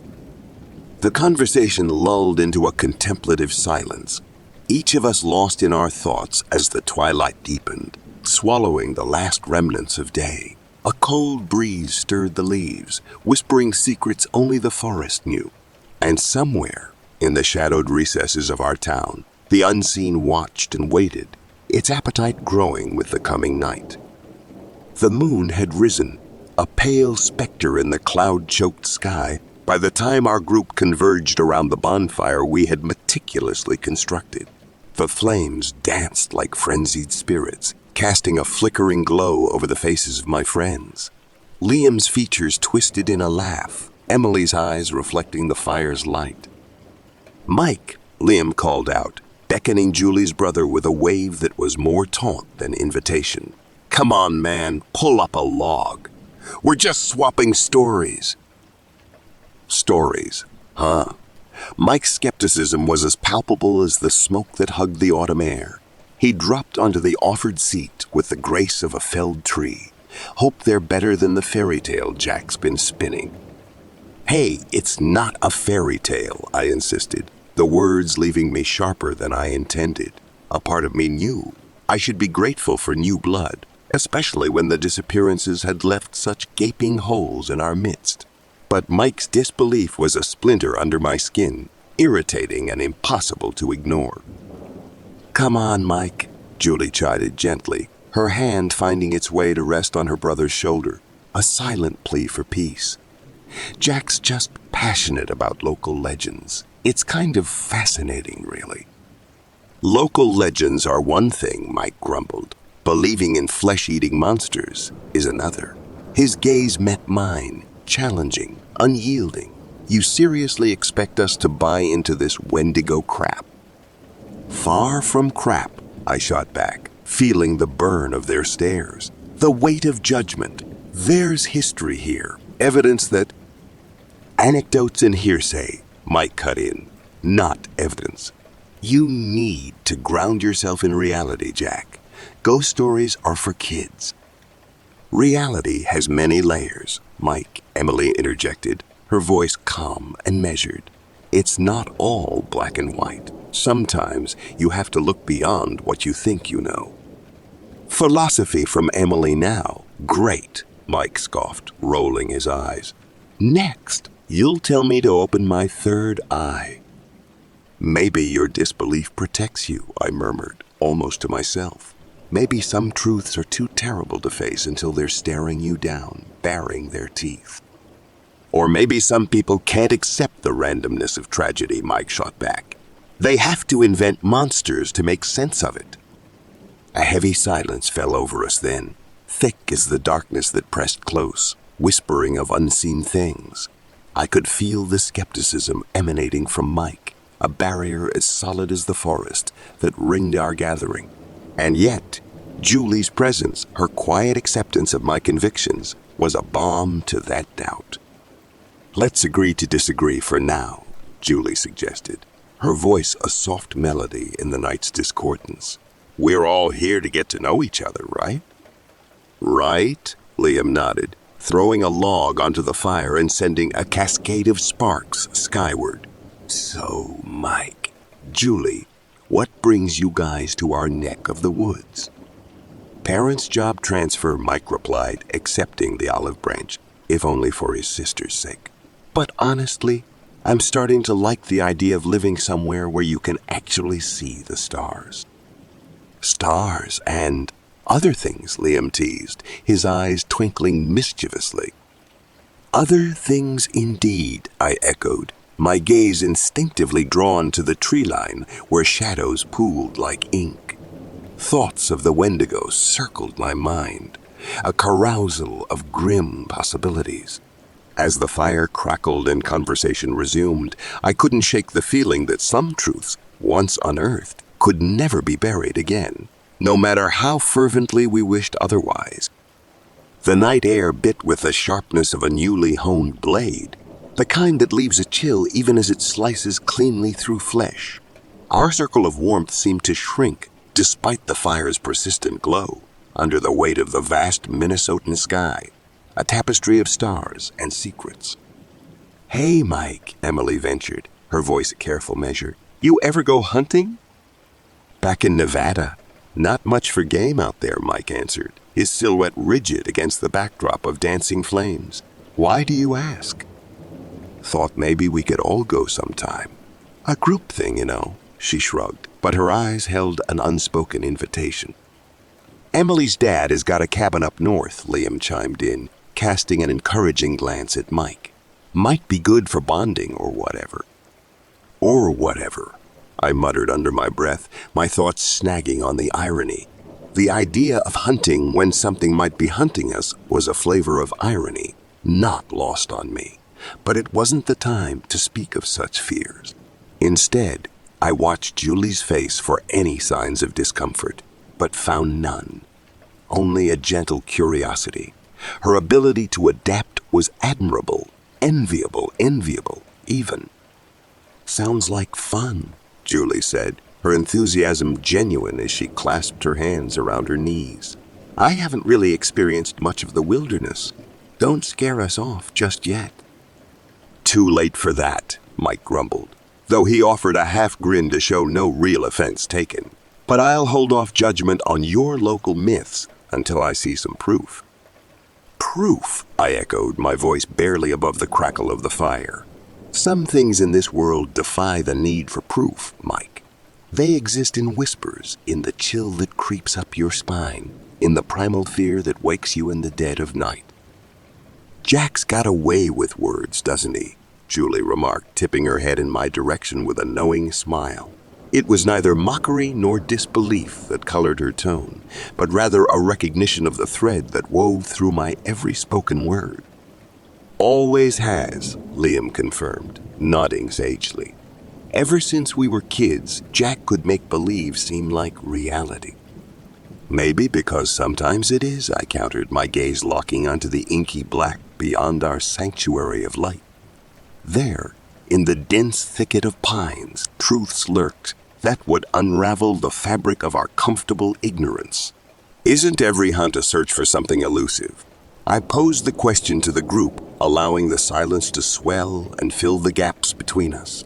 My friends, this tight-knit fellowship tested by the unknown, seemed to ponder the thought, if only for the span of a few heartbeats. "Elusive, huh?" Mike broke the lull. "Well, if this Wendigo of yours is out there hiding in these woods, then I guess it's the most elusive game of all." "Perhaps," I agreed, my focus shifting back to the faces around me. Julie met my gaze with an unreadable expression, while Mike's eyes, those piercing green mirrors, reflected a spark of something that could have been intrigue or defiance. "Then it's settled," Emily declared. "A hunting trip it is. We'll plan it out, get everyone prepared. It'll be good for us. Get some fresh air, build some teamwork." Teamwork, I mused aloud, the word feeling foreign yet fitting on my tongue. In the coming days, as this peculiar kinship between us grew, so too would the understanding that some hunts were more than mere pursuits of prey. They were quests for truth amidst a forest of lies. "Cheers to that," Liam said, raising an empty soda can in salute. "Cheers," we echoed, our voices mingling with the crackling symphony of the fire, the dance of shadows and light, the delicate balance of camaraderie, and the creeping tendrils of the unknown that sought to ensnare us. The air was thick with the scent of pine and loam, mingled with the less wholesome odors that the forest tried to conceal: decay, damp, and something else, a trace of something foul on the edge of perception. I stood at the forest's threshold with Mike beside me, the canopy above a cathedral of whispers. "Seems like you're pretty set on this hunt," Mike said, squinting into the tenebrous underbrush. His voice held a new note, one that wasn't there before, a resonance that spoke of curiosity nudging against his skepticism. "More than a hunt," I corrected gently. "It's about understanding what we're up against." My hands were restless as I fiddled with the straps of my backpack, laden with the tools of would-be trackers, flashlights, cameras, and somewhat reluctantly, a flare gun. Understanding, or proving. He was probing now, and I could see the wheels turning in his head as we followed the trail that snaked deeper into the woods. "Both," I admitted, feeling the weight of his gaze upon me. "Maybe if we find proof, people will start taking the disappearances seriously." "Jack." Mike stopped walking, and I turned to look at him. His expression was unreadable for a moment, then softened. "I can't say I believe in your Wendigo, but if there's even a chance that it could help find those who are missing." He trailed off, the implication hanging between us like the mist. "Then you'll join us?" I asked, hope edging my words. He nodded once firmly. "Yeah, I'm in." A sense of solidarity washed over me, and I clapped him on the shoulder. "Thanks, Mike. That means a lot." "Let's just hope we don't actually find your monster," he quipped, but the grin didn't quite reach his eyes. "Hope is a strange companion out here," I said, gazing into the heart of the woods where light dared not linger. "It's both beacon and warning." "Deep?" Mike chuckled, shaking his head. "You always talk like that?" "Only when life feels like a gothic novel," I shot back with a wry smile. and we continued our trek, the ground beneath us spongy with moss and secrets. As the day wore on, the sun dipped below the tree line, casting long shadows across our path. We met up with the rest of the group at the agreed upon clearing. Julie, Liam, and Emily had already started a small fire, its flames carving out a sanctuary of light in the encroaching darkness. "Looks like we're all here," Julie said, her blue eyes reflecting the firelight, ready to face whatever's out there together. "United we stand," Liam added, tossing another log onto the fire. "Then let's plan," I said, drawing their attention as I unfurled a map of the area onto the forest floor. "We need to be smart, thorough. This isn't a game." "Agreed," Mike said, surprising me with his earnestness. "And hey, Jack, if we're doing this, we're doing it right. No half measures." "Couldn't agree more," I replied, meeting his steady gaze. Around us, the night sang its haunting lullaby, the wind rustling through the trees like murmured warnings from ancient lips. But within the circle of firelight, there was resolve, a unity forged in the crucible of fear and fascination. "Here's to finding answers," Julie toasted, lifting an imaginary glass. "To answers," we echoed, and I felt a kinship with these brave souls that went beyond friendship.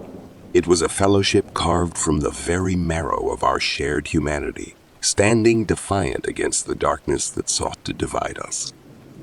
Whatever happens, I thought, we face it as one. The ritual of setting up camp unfolded around me with a familiarity that was almost comforting. Liam deftly snapped tent poles together, creating geometric shapes against the canvas of the wilderness. Laughter punctuated the air as our group jostled and teased one another. The banter light-hearted and easy. The scent of pine needles and damp earth mingled, weaving through the tableau of our anticipated weekend escape.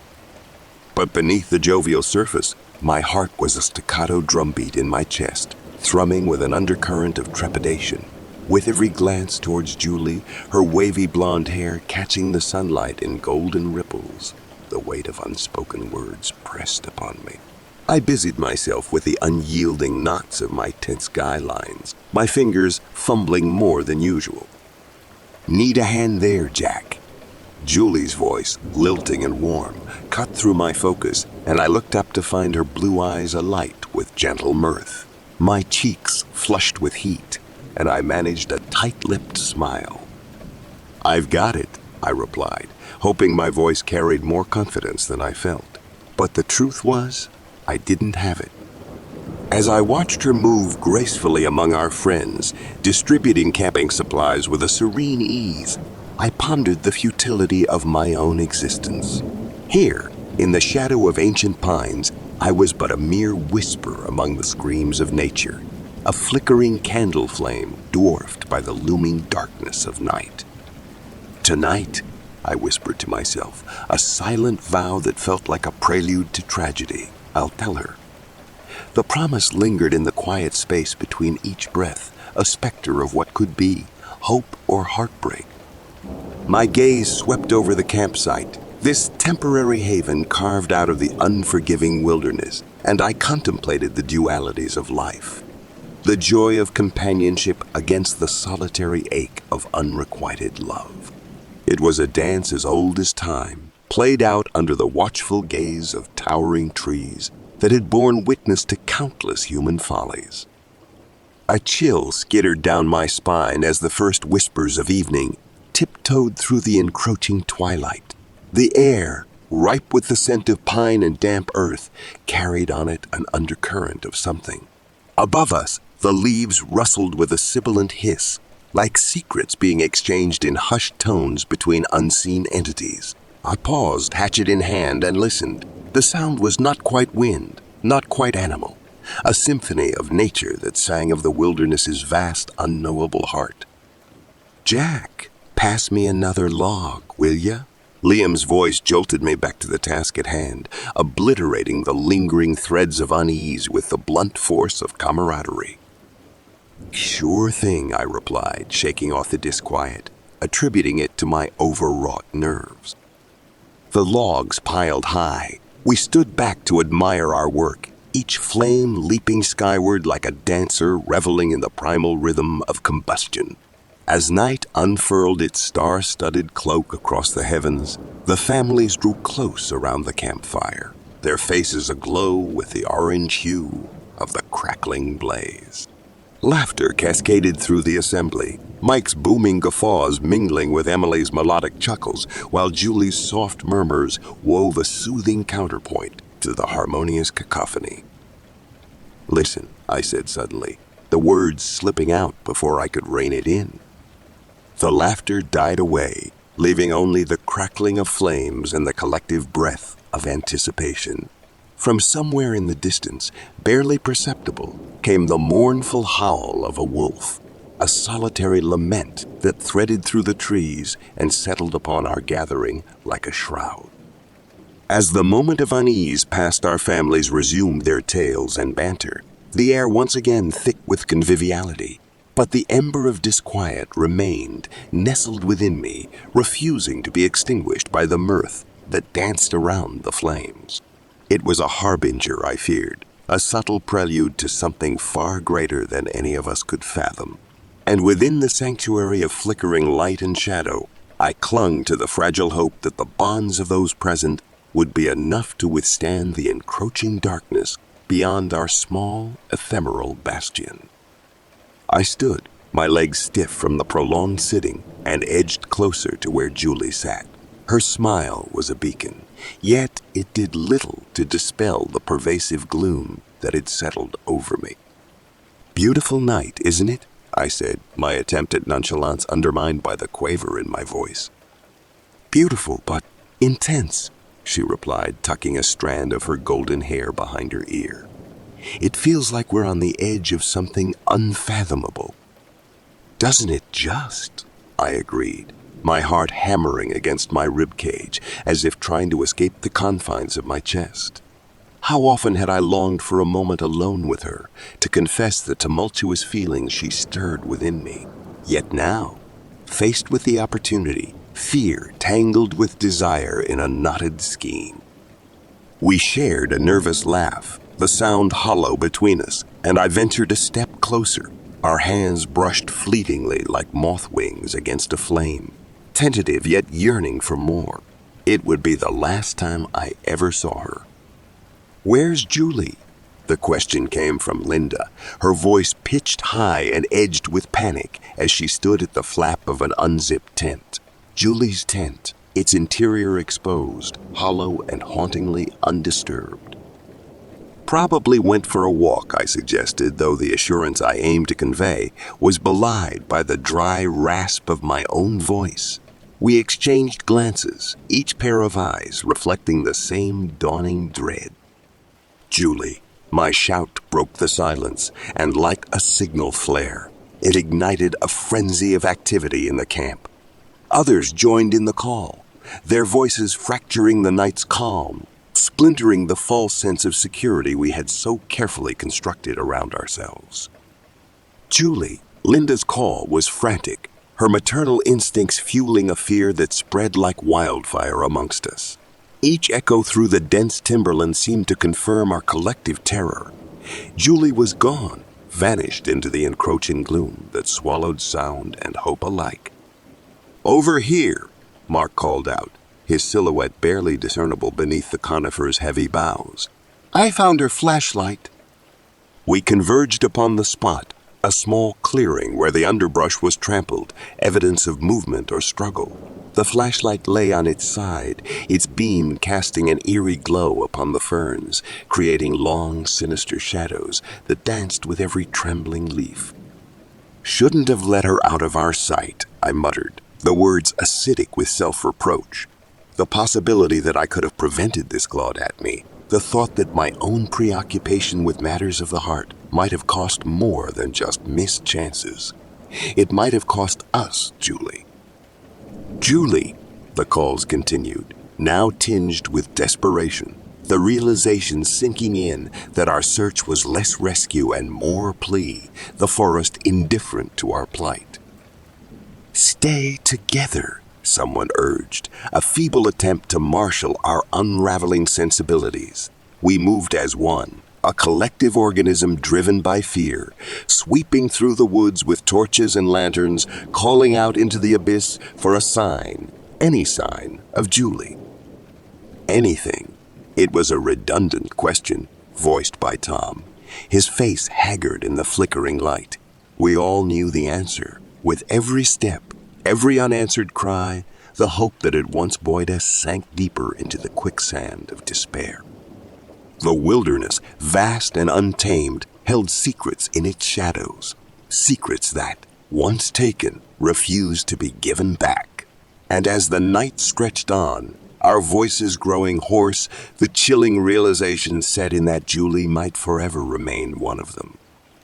Time stretched into an eternity as we fanned out through the woods, our flashlights casting long, quivering shadows among the trees. The night was alive with the haunting whispers of wind and the occasional crack of a branch underfoot, each sound a false harbinger of Julie's return. But with every passing minute, hope dwindled, snuffed out like the stars by encroaching clouds. Julie, my voice cracked, the name becoming a tormented mantra on my lips. Liam, standing at the edge of the clearing, slumped against a tree, his face etched with grief. He looked to me, eyes pleading for an answer I did not have. We were supposed to protect each other. That was the unspoken covenant of our friendship. Yet here we were, our circle broken, the space where Julie should have been gaping wide and insatiable. A sob tore through the stillness, a raw, visceral sound that clawed at the very fabric of the night. It was Mrs. Anderson, Julie's mother, her figure crumpled beside the dying embers of the campfire. Her husband wrapped his arms around her, but it was clear there was no comfort to be had, no balm for the wound that was a missing child. The wilderness mocked us, indifferent to our plight, its vastness a reminder of our insignificance. I turned away from the sight of their sorrow, unable to bear the mirrored image of my own internal desolation. A sense of profound helplessness settled over me, heavy and suffocating. I wandered aimlessly, stumbling over roots and rocks, my mind a tumultuous sea of guilt and anguish. Julie had trusted me, looked to me, with those bright blue eyes filled with laughter and warmth. How could I face myself knowing I had let darkness snatch her away? It was a bitter draught to swallow, this poison of self-reproach. "Jack," Liam called out, his voice frayed with fatigue. "We need to go back, man. There's nothing more we can do tonight." The truth of his words stung like a slap. Retreat meant giving up, conceding defeat to the silent predator that was this forest. But he was right. We were lost souls, grasping at phantoms, no closer to finding Julie than when the nightmare began. With one last glance into the abyss beyond the tree line, I allowed the weight of unrealized confessions and shattered dreams to pull me down into a deep pit of despair. I walked back towards the camp, each step a dirge for what might have been, a future stolen, a love unconfessed, a life unlived. "Julie," I whispered to the void, a futile plea to the uncaring expanse.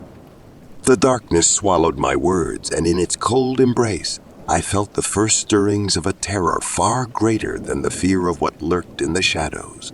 The terror of living with the ghost of my failure, haunted by the specter of an unanswered question. Could I have saved her? My room, once filled with the laughter and camaraderie of my friends, now held only the musty scent of old books and the oppressive weight of sorrow. I shunned the daylight, for it brought only the stark reality of my loss into sharp relief, choosing instead the embrace of shadows where I might hide from the truth that clawed at the edges of my sanity. What strange curse had befallen me to be caught in this relentless pursuit? The Wendigo was more than a myth. It was the embodiment of my own helplessness, a reminder of the futility of existence in a world that could snatch away those we cherished without warning or mercy. "Damn it, Julie," I whispered, the sound barely rising above the rustle of leaves. "Why didn't I say it? I loved you." It was easy to confess to phantoms. There were no expectations from the specters of the past. My heart clenched at the thought of those unspoken words, heavy with the weight of regret that now bore down on my shoulders. An unforgiving burden. "Could have saved you. Should have held you close," I muttered, the words dissolving into the chill of the evening air. The forest seemed to absorb my confession, its vastness a testament to the insignificance of my torment. I shuffled through the detritus of my once orderly life, a dull stubble grating against the collar of my shirt, an unwashed relic that clung to me like a second skin. My reflection had become an unfamiliar specter. The light brown hair that I once ran fingers through now lay in tangled disarray, each strand rebelling against the order it once knew. As the day waned, so too did the remnants of my will.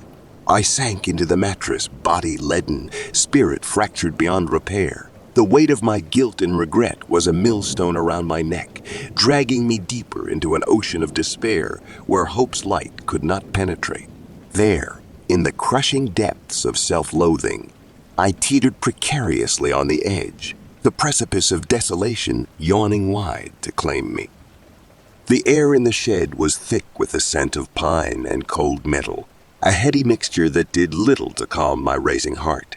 With methodical precision, I packed the last of the supplies into my worn backpack, its canvas frayed from years of use.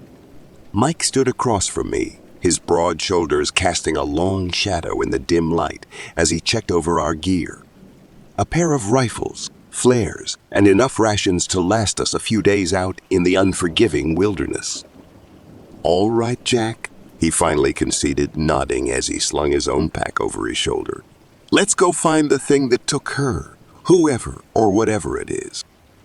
With one final glance at the safety of our small town, now barely visible through the skeletal trees, we ventured forth into the woods. Each step forward was a step away from the world we knew, into a realm where the lines between man and monster blurred, where the shadows held secrets far darker than the night itself. I felt the weight of tragedy heavy on my shoulders, the futility of our existence laid bare against the vastness of nature. But still, I pressed on. For in this relentless pursuit, in this dance with death, I sought not just vengeance, but redemption. Redemption for myself, for those we had lost, and for a town haunted by a horror that lurked just beyond the reach of the campfire's glow. The world was a white void, with heavy snowflakes descending like silent mourners at the funeral of the earth. The bitter cold gnawed at my flesh through the layers, threatening to reduce my body's warmth to a mere memory. Each breath was a shard of ice in my lungs, and yet it was this very desolation that beckoned me deeper into the woods, where I believed our unseen adversary lurked. "Can't even see the sky," Mike muttered beside me, his voice a low rumble against the hush of the falling snow.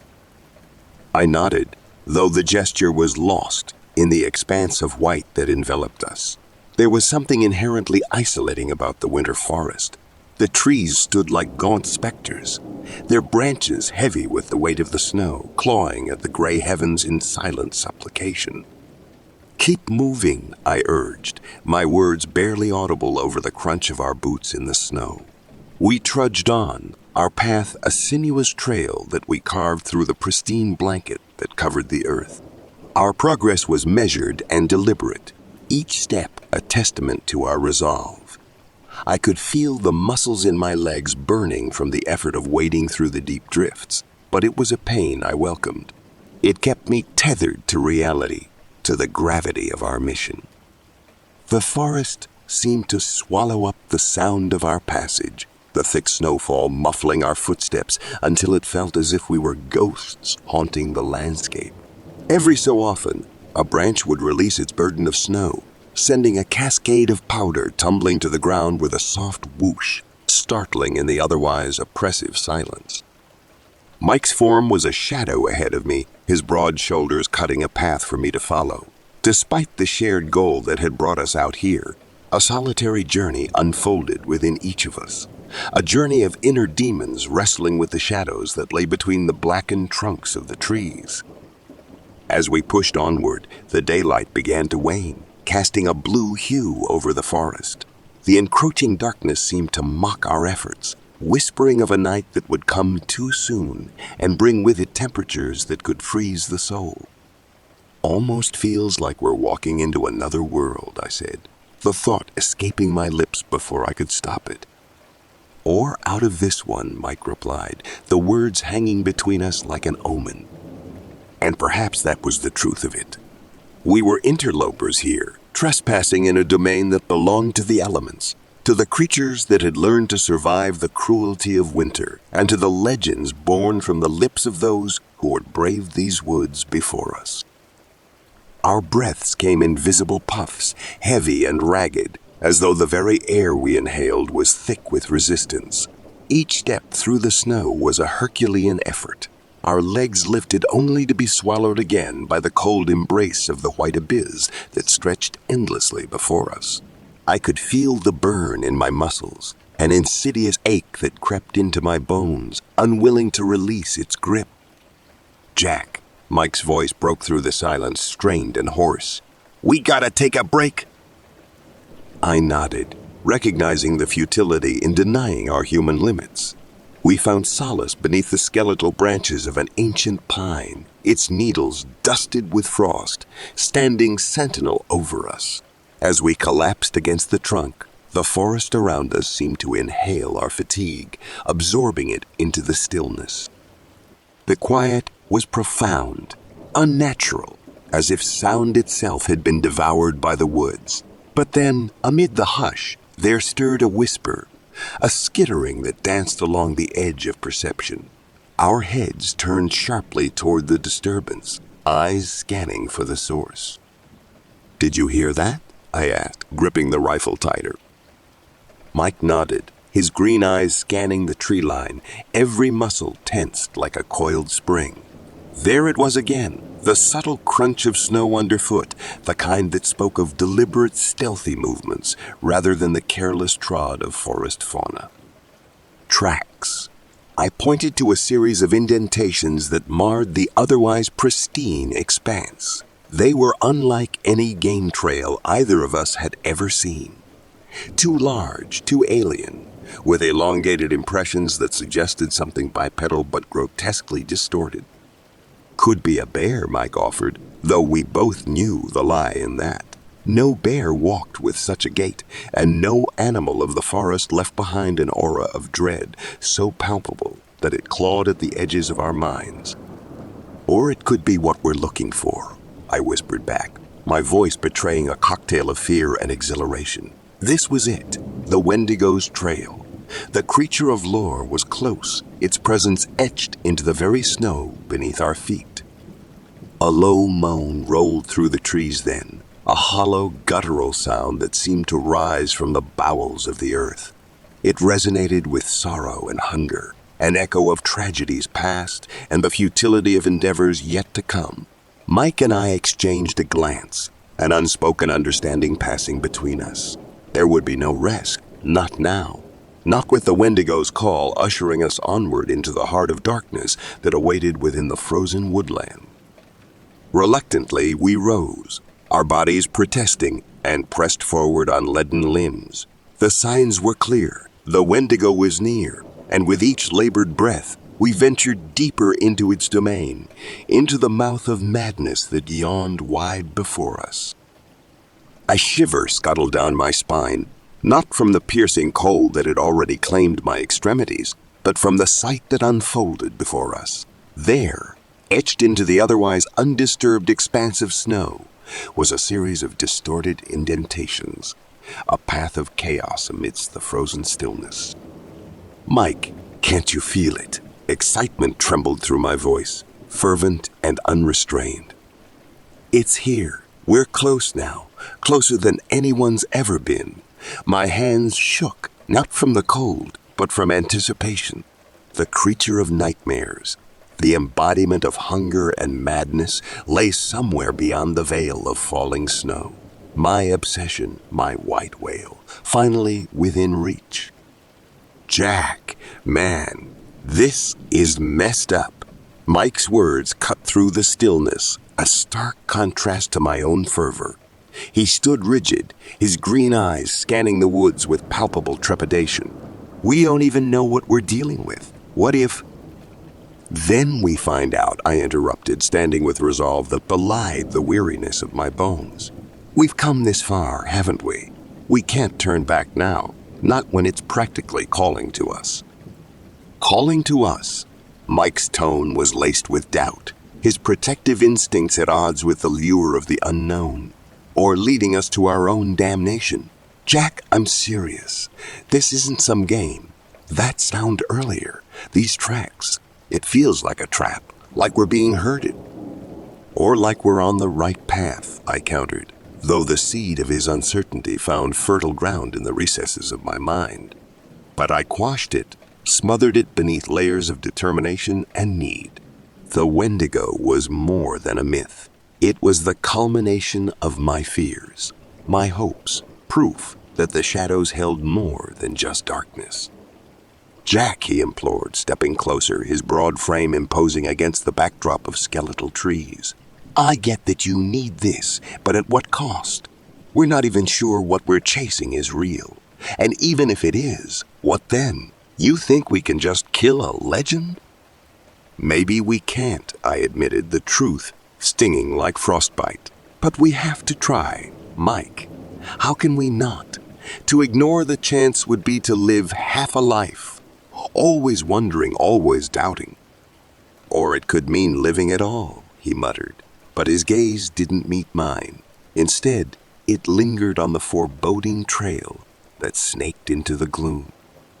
The silence between us grew heavy, laden with the weight of unspoken fears and the echoes of the past that haunted us both.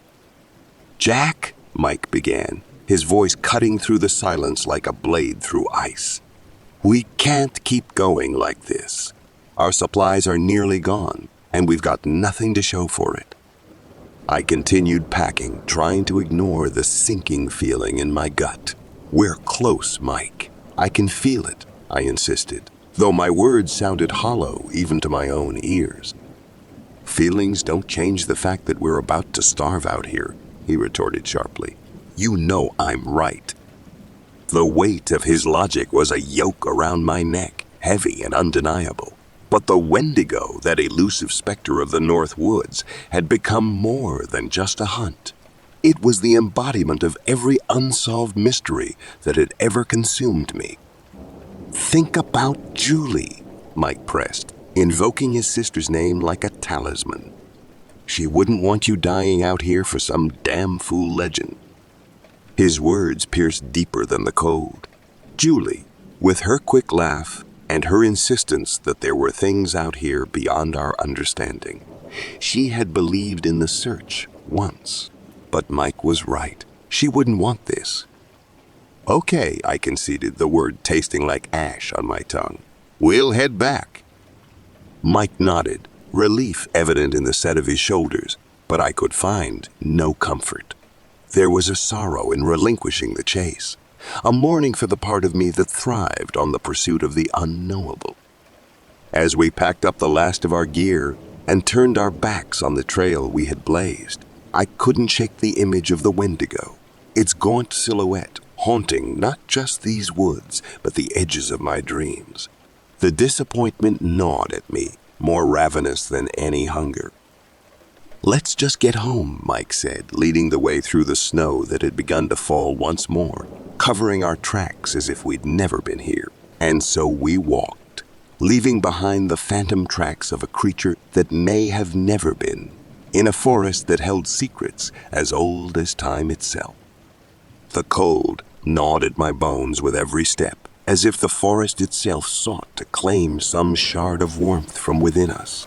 Mike trudged ahead, his broad-shouldered silhouette etched against the ever-thickening veil of snowflakes that descended like a shroud upon the world we were leaving behind. A gray pallor shrouded the dawn as I stuffed my rucksack with a trembling urgency that betrayed my cool demeanor. Beside me, Mike mirrored my actions, his broad shoulders hunched over an open duffel bag, hands moving methodically to secure each item, his movements precise, betraying no hint of the trepidation gnawing at my insides. "Jack, we should head north toward the ridge," he said, his voice low and steady. "It's less dense there. We'll cover more ground." I nodded, though in truth, every direction seemed to beckon towards a grim unknown. Our breaths mingled with the frigid air, visible puffs of life hanging momentarily before dissipating into the somber forest expanse. "Sounds like a plan," I replied, though the words felt empty. Swallowed by the vastness of the wilderness that encased us, the trees stood like silent sentinels, their bare branches clawing at the overcast sky with an eerie anticipation. Mike paused, his gaze lifting to scan our isolated campsite as if expecting the shadows to shift and reveal some lurking malevolence. "This place. It's not right, Jack. Since last night, I can't shake off this feeling like we're being watched." "Let's just get moving," I suggested, though my voice was strained, unable to fully cloak the dread that lay thick upon my tongue. There was a weight to the silence here, a pressing expectancy that had settled over the clearing like an unspoken omen. "Jack," Mike's voice was barely audible, strangled by the sudden grip of dread that had ensnared us both.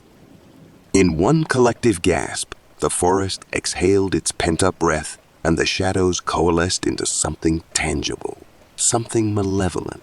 Before us, a creature materialized, not with the fanfare of rustling leaves or the snapping of branches, but with an eerie silence that belied its colossal presence. Its eyes, twin orbs aglow with an unholy luminescence, pierced the dwindling veil of courage I clung to. Those eyes held not just the reflection of our petrified forms, but the very essence of terror itself, distilled within their depths. "Jack, don't move," Mike hissed, his usually commanding tone reduced to a tremble that danced on the fringes of panic. But movement was a luxury we could no longer afford, for our bodies had become prisons of fear, unyielding to the primal urge to flee. The Wendigo's visage, etched with the hunger of countless eons, promised an end so vile that it parodied the very concept of death. This was the moment, the fulcrum upon which fate would tip, and I stood there, a captive audience to my own impending doom, shackled by an overwhelming futility. We were but actors in a tragedy scripted by nature herself, a tale that whispered of the inexorable march toward oblivion. As Mike's form faltered beneath the onslaught, his lifeblood seeping into the thirsty soil, my mind reeled with the impotence of one who watches the world crumble around him. The realization dawned upon me, bleak and unyielding, a revelation that cleaved through the fog of panic. Mike, whose struggles had slowed to feeble jerks beneath the beast's crushing weight, bore the full brunt of its hunger. The Wendigo's eyes, pits of infernal light that seared the night, did not stray from its prey.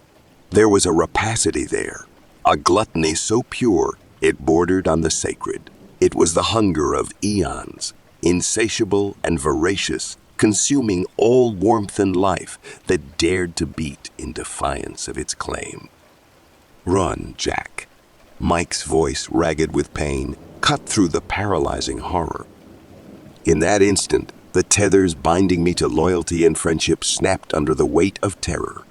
It was a betrayal of every unspoken promise made around countless campfires, yet survival whispered its siren song, and I heeded its call. Without a backward glance, I lurched into the woods, each step a muffled thud against the loamy earth. The forest swallowed me whole, the thick underbrush clawing at my legs, desperate to drag me back to the unspeakable scene I had abandoned. Mike's screams, a symphony of agony and fear, aced me, intertwining with the guttural growls of the Wendigo. They were sounds no mortal was ever meant to hear. They spoke of an end not just of life, but of the soul itself. Branches tore at my clothes and skin alike, eager participants in the punishment I felt I deserved. Yet I could not stop. The terror propelled me forward, each stride a futile attempt to outrun the guilt that lashed at me more fiercely than any physical obstacle. The howls continued, relentless in their pursuit, echoing off the trees until it seemed as though the very forest was alive with the lamentations of the damned.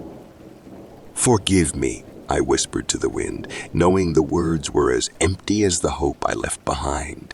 The specter of guilt clung to me, heavier than the damp chill seeping into my bones. It threatened to drown me in its depths, to pull me down into the abyss that yawned within the recesses of my own mind. With leaden steps and a heart burdened by the weight of isolation, I moved forward. The forest's labyrinthine paths offered no comfort, no promise of salvation. Yet, compelled by a force greater than instinct, I trudged onward, each footfall a muted drumbeat in the symphony of the night. The light above flickers, its feeble glow casting more shadows than illumination across the cold surface of the metal table. I sit there, my hands resting on its chill, trembling uncontrollably, not from the temperature, but from dread. The stark room feels like it's contracting with each passing second, walls closing in, suffocating me with the thick air of impending doom. I try to steady my breathing, attempt to marshal my thoughts into some semblance of order, but the effort proves futile. It's as though the very essence of tragedy has seeped into my marrow, chilling me from within. Every creak and groan of the building settles upon my heavy shoulders like an additional weight, a somber reminder of the futility that has become my existence in this small forest town. The door swings open with a deliberateness that seems to mock the frantic racing of my heart. Two investigators step through the threshold, their silhouettes framed by the harsh light from the corridor outside. The lead investigator, a man with a jaw set like granite, surveys the room with hawk-like eyes that miss nothing. His partner stands slightly behind him, her countenance no less severe, her gaze piercing through the gloom, fixing onto me with an intensity that suggests she's already drawn her conclusions. As they take their seats opposite me, the distance across the table feels like miles. They unpack their tools methodically, a tape recorder, a notepad, pens that seem too mundane for what they are about to record. And still, they say nothing, allowing the silence to swell and fill the void, a psychological tactic designed to unnerve. I know the game, but knowledge does nothing to steel me against its effect. My mind churns with memories I wish I could banish, images that have burrowed deep and refuse to be dislodged. Yet, as I sit before these arbiters of my fate, I find myself clutching onto those haunted recollections like a lifeline. They are all I have left, a testament that my story, however fantastical it may seem, is rooted in a dark and twisted reality. "Let's get this straight, Jack," the other investigator cuts in, folding his arms with dubious restraint. "You're saying you saw a creature, a Wendigo, right out of the local folklore." Their incredulity slices through me, but I'm anchored by the veracity of my horror. "Not just saw," I correct him, my voice gaining a tremor of insistence. "We felt its presence. We felt its presence. It was palpable, a suffocating dread that pressed down on us." Yet, here you are, the first investigator observes, tone dry as autumn leaves, unscathed while your friend is missing. Convenient how this Wendigo left no traces, no evidence, just an open-ended story from a boy who reads too much. His words sting, but I can't acquiesce to their doubt. I need them to understand the magnitude of what's out there, lurking in those woods. "It's not just a story," I protest, my voice rising despite myself, desperation fraying its edges. "Mike, he didn't believe either until..." "Until what, Jack?" the second investigator demands, leaning forward, his skepticism a tangible force in the confined space. "What happened to your friend?" Memory surges, a flood of images that wrenches a shudder from my core. The Wendigo, I gasp out. It took him, with such viciousness, like he was nothing but prey. My eyes, wide with the ghosts that play behind them, beseech theirs for some semblance of belief. One of the investigators scribbled something into a notepad, an indifferent scratching that echoed mockingly in the silence. He didn't even glance up as he asked, and no physical evidence, nothing to corroborate this fantastic tale. No, I admitted, the words tasting of ashes in my mouth. But the disappearances, the screams in the night, they're real. Of course, he replied, though his tone suggested these were mere formalities, spoken only to fill the space between doubt and dismissal. My story, it seemed, was nothing more than errant wisps of fog, dissipating under the scrutiny of their rationale. With a curt nod, the other investigators stood, signaling the end of this charade. They filed out, leaving behind a trail of unspoken judgments and the sterile scent of disbelief. The door closed with a definitive click, a punctuation mark at the end of my credibility. As the uniformed officer guided me from the room, each step I took was heavy with the gravity of hopelessness, the corridors stretching endlessly before me like the gaping maw of a future devoured by uncertainty. Self-doubt clawed at the edges of my resolve, guilt a specter that whispered of unseen crimes woven amidst the truths I held to be irrefutable. The echo of my footsteps mingled with the murmurs of the precinct, indistinct voices that might as well have been the rustling of leaves in the forest where this nightmare had begun. Each murmur felt like a veiled accusation, a reminder of the reality that awaited beyond these walls. A community shrouded in sorrow and suspicion, a life rent asunder by the unfathomable. They led me to the exit, and the chill of the outside world was a slap, a return to a place where my tale of terror found no purchase. And so, with the burden of untold stories and unbelieved truths sagging my shoulders, I stepped back into the daylight, a pariah in the land of the living, haunted by the shadows of the damned. I knew then, standing alone with the echoes of my own conscience, that the journey forward was mine to forge. Whether toward redemption or ruin, clarity or chaos, I was the architect of the narrative yet unwritten. And so, with the spectral chains of doubt and the albatross of guilt, my only companions, I took the first step into the uncertain maw of tomorrow, the ghost of resolve whispering that the quest for truth was the most harrowing odyssey of all. Now, all these years later, the inky blackness of night shrouds my cabin, a sanctum nestled deep within the whispering pines that bordered Whitaker. I sat there ensconced in solitude, save for the company of shadows cast by the dying embers in the hearth. The forest's eerie silence seemed to breathe against the window panes, carrying with it the chill of unsolved mysteries and the weight of the town's grief. Winter had once again laid its icy fingers upon the land, and with each frost came the haunting specter of disappearances that plagued our small community. I could feel the oppressive guilt pressing down on my chest, a constant burden for the role I played in this macabre dance. Peering into the remnants of the fire, I saw reflected there the faces of those I had lost to my folly, their smiles warped into silent screams by the flames. It was for them, for the peace of their memory, that I had to speak now. To share this story was to unchain myself from the accusations that had festered for years, rumors that slithered through Whitaker like a cold draft through the cracks in one's home. The air in the cabin clung to my skin, heavy with the musk of pine and the latent chill that seeped through the wooden walls.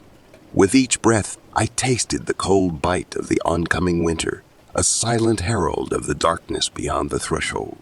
I rose from the chair, a skeletal creak mirroring the groan of the aged floorboards beneath my feet.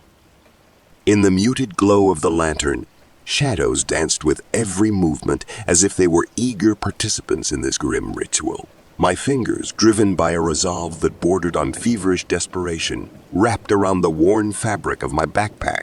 One by one, I laid out the tools of survival, the allies of one who dares venture into that frigid heart where nature conceals its most sinister offspring. A compass to navigate the treacherous labyrinth of trees, its needle quivering like the pulse in my veins. Flares pierce the smothering black with desperate incandescence. Rope coiled tight, holding the potential of ascent or binding, the dual promises of escape and entrapment. Each piece was an extension of my will, meticulously inspected for flaws that could spell my doom. I turned next to the hunting knife, its blade a sliver of moonlight captured in steel. With hands that betrayed a quiver of apprehension, I drew it across the whetstone. The rhythmic scrape whispered through the room, a lullaby for the damned, an omen of the bloodletting that lay ahead. Keen edge against stone, the sound etched itself into my mind, a stark cadence that spoke of violence and the primal dance between predator and prey. My thumb tested the blade, finding satisfaction in the sting of its kiss. It was ready as I would ever be, to face that which had eluded me, haunted me, and stripped bare the pretense of my mundane existence. In the glint of the knife, I saw reflected not just a tool, but a symbol, a talisman against the dread that sought to suffocate my courage before I could even set foot in the Wendigo's domain. With the pack secured, I stalled, my gaze drawn inexorably to the photograph that had become an altar of sorts in my Spartan dwelling. The edges were curled and worn, the colors faded from the relentless passage of time. There we were, Liam, Seth, Emily, and myself, caught in a moment long past. A tableau of smiles and innocence before the shadows encroached upon our lives. Liam's eyes sparkled even through the grainy image, his laughter once a beacon against the encroaching darkness. Seth stood tall, the embodiment of youthful confidence, unaware of the maelstrom that would soon challenge his every conviction. And dear Emily, her kindness radiating like warmth from a dying ember, now forced to navigate the chilling distance that grew between us. How my pursuit of an elusive terror had driven wedges into the very heart of our fellowship, I could scarcely fathom. I clenched my fists, nails biting into my palms, a feeble attempt to anchor myself amidst the swell of memories. They were more than mere companions. They were the threads woven into the fabric of my being. Yet here I stood, on the precipice of a journey that might sever those threads irreparably. The specter of the Wendigo had not only preyed upon flesh and blood, but had consumed the intangible, the bonds of friendship and trust. "Forgive me," I whispered to their absent faces, though whether seeking absolution for past transgressions or future ones, I dared not contemplate too deeply. In this quest, I was both the hunter and the haunted, charting a course that could lead to vindication or oblivion. The line had blurred, and the weight of knowing that either outcome would bear the same cost pressed down upon me with the gravity of 1,000 winters. Slowly, I turned away from the photograph and faced the door, the portal between the realm of man and the uncharted expanses, where nature spoke in riddles of frost and silence. With each step towards that threshold, I felt the shackles of my own hubris tighten, each link forged from the cold iron of obsession. Yet I moved forward, propelled by a resolve that was as brittle as it was unyielding. In the stillness of that cursed forest, only the indifferent stars bear witness to my journey, one that will end in victory or my demise.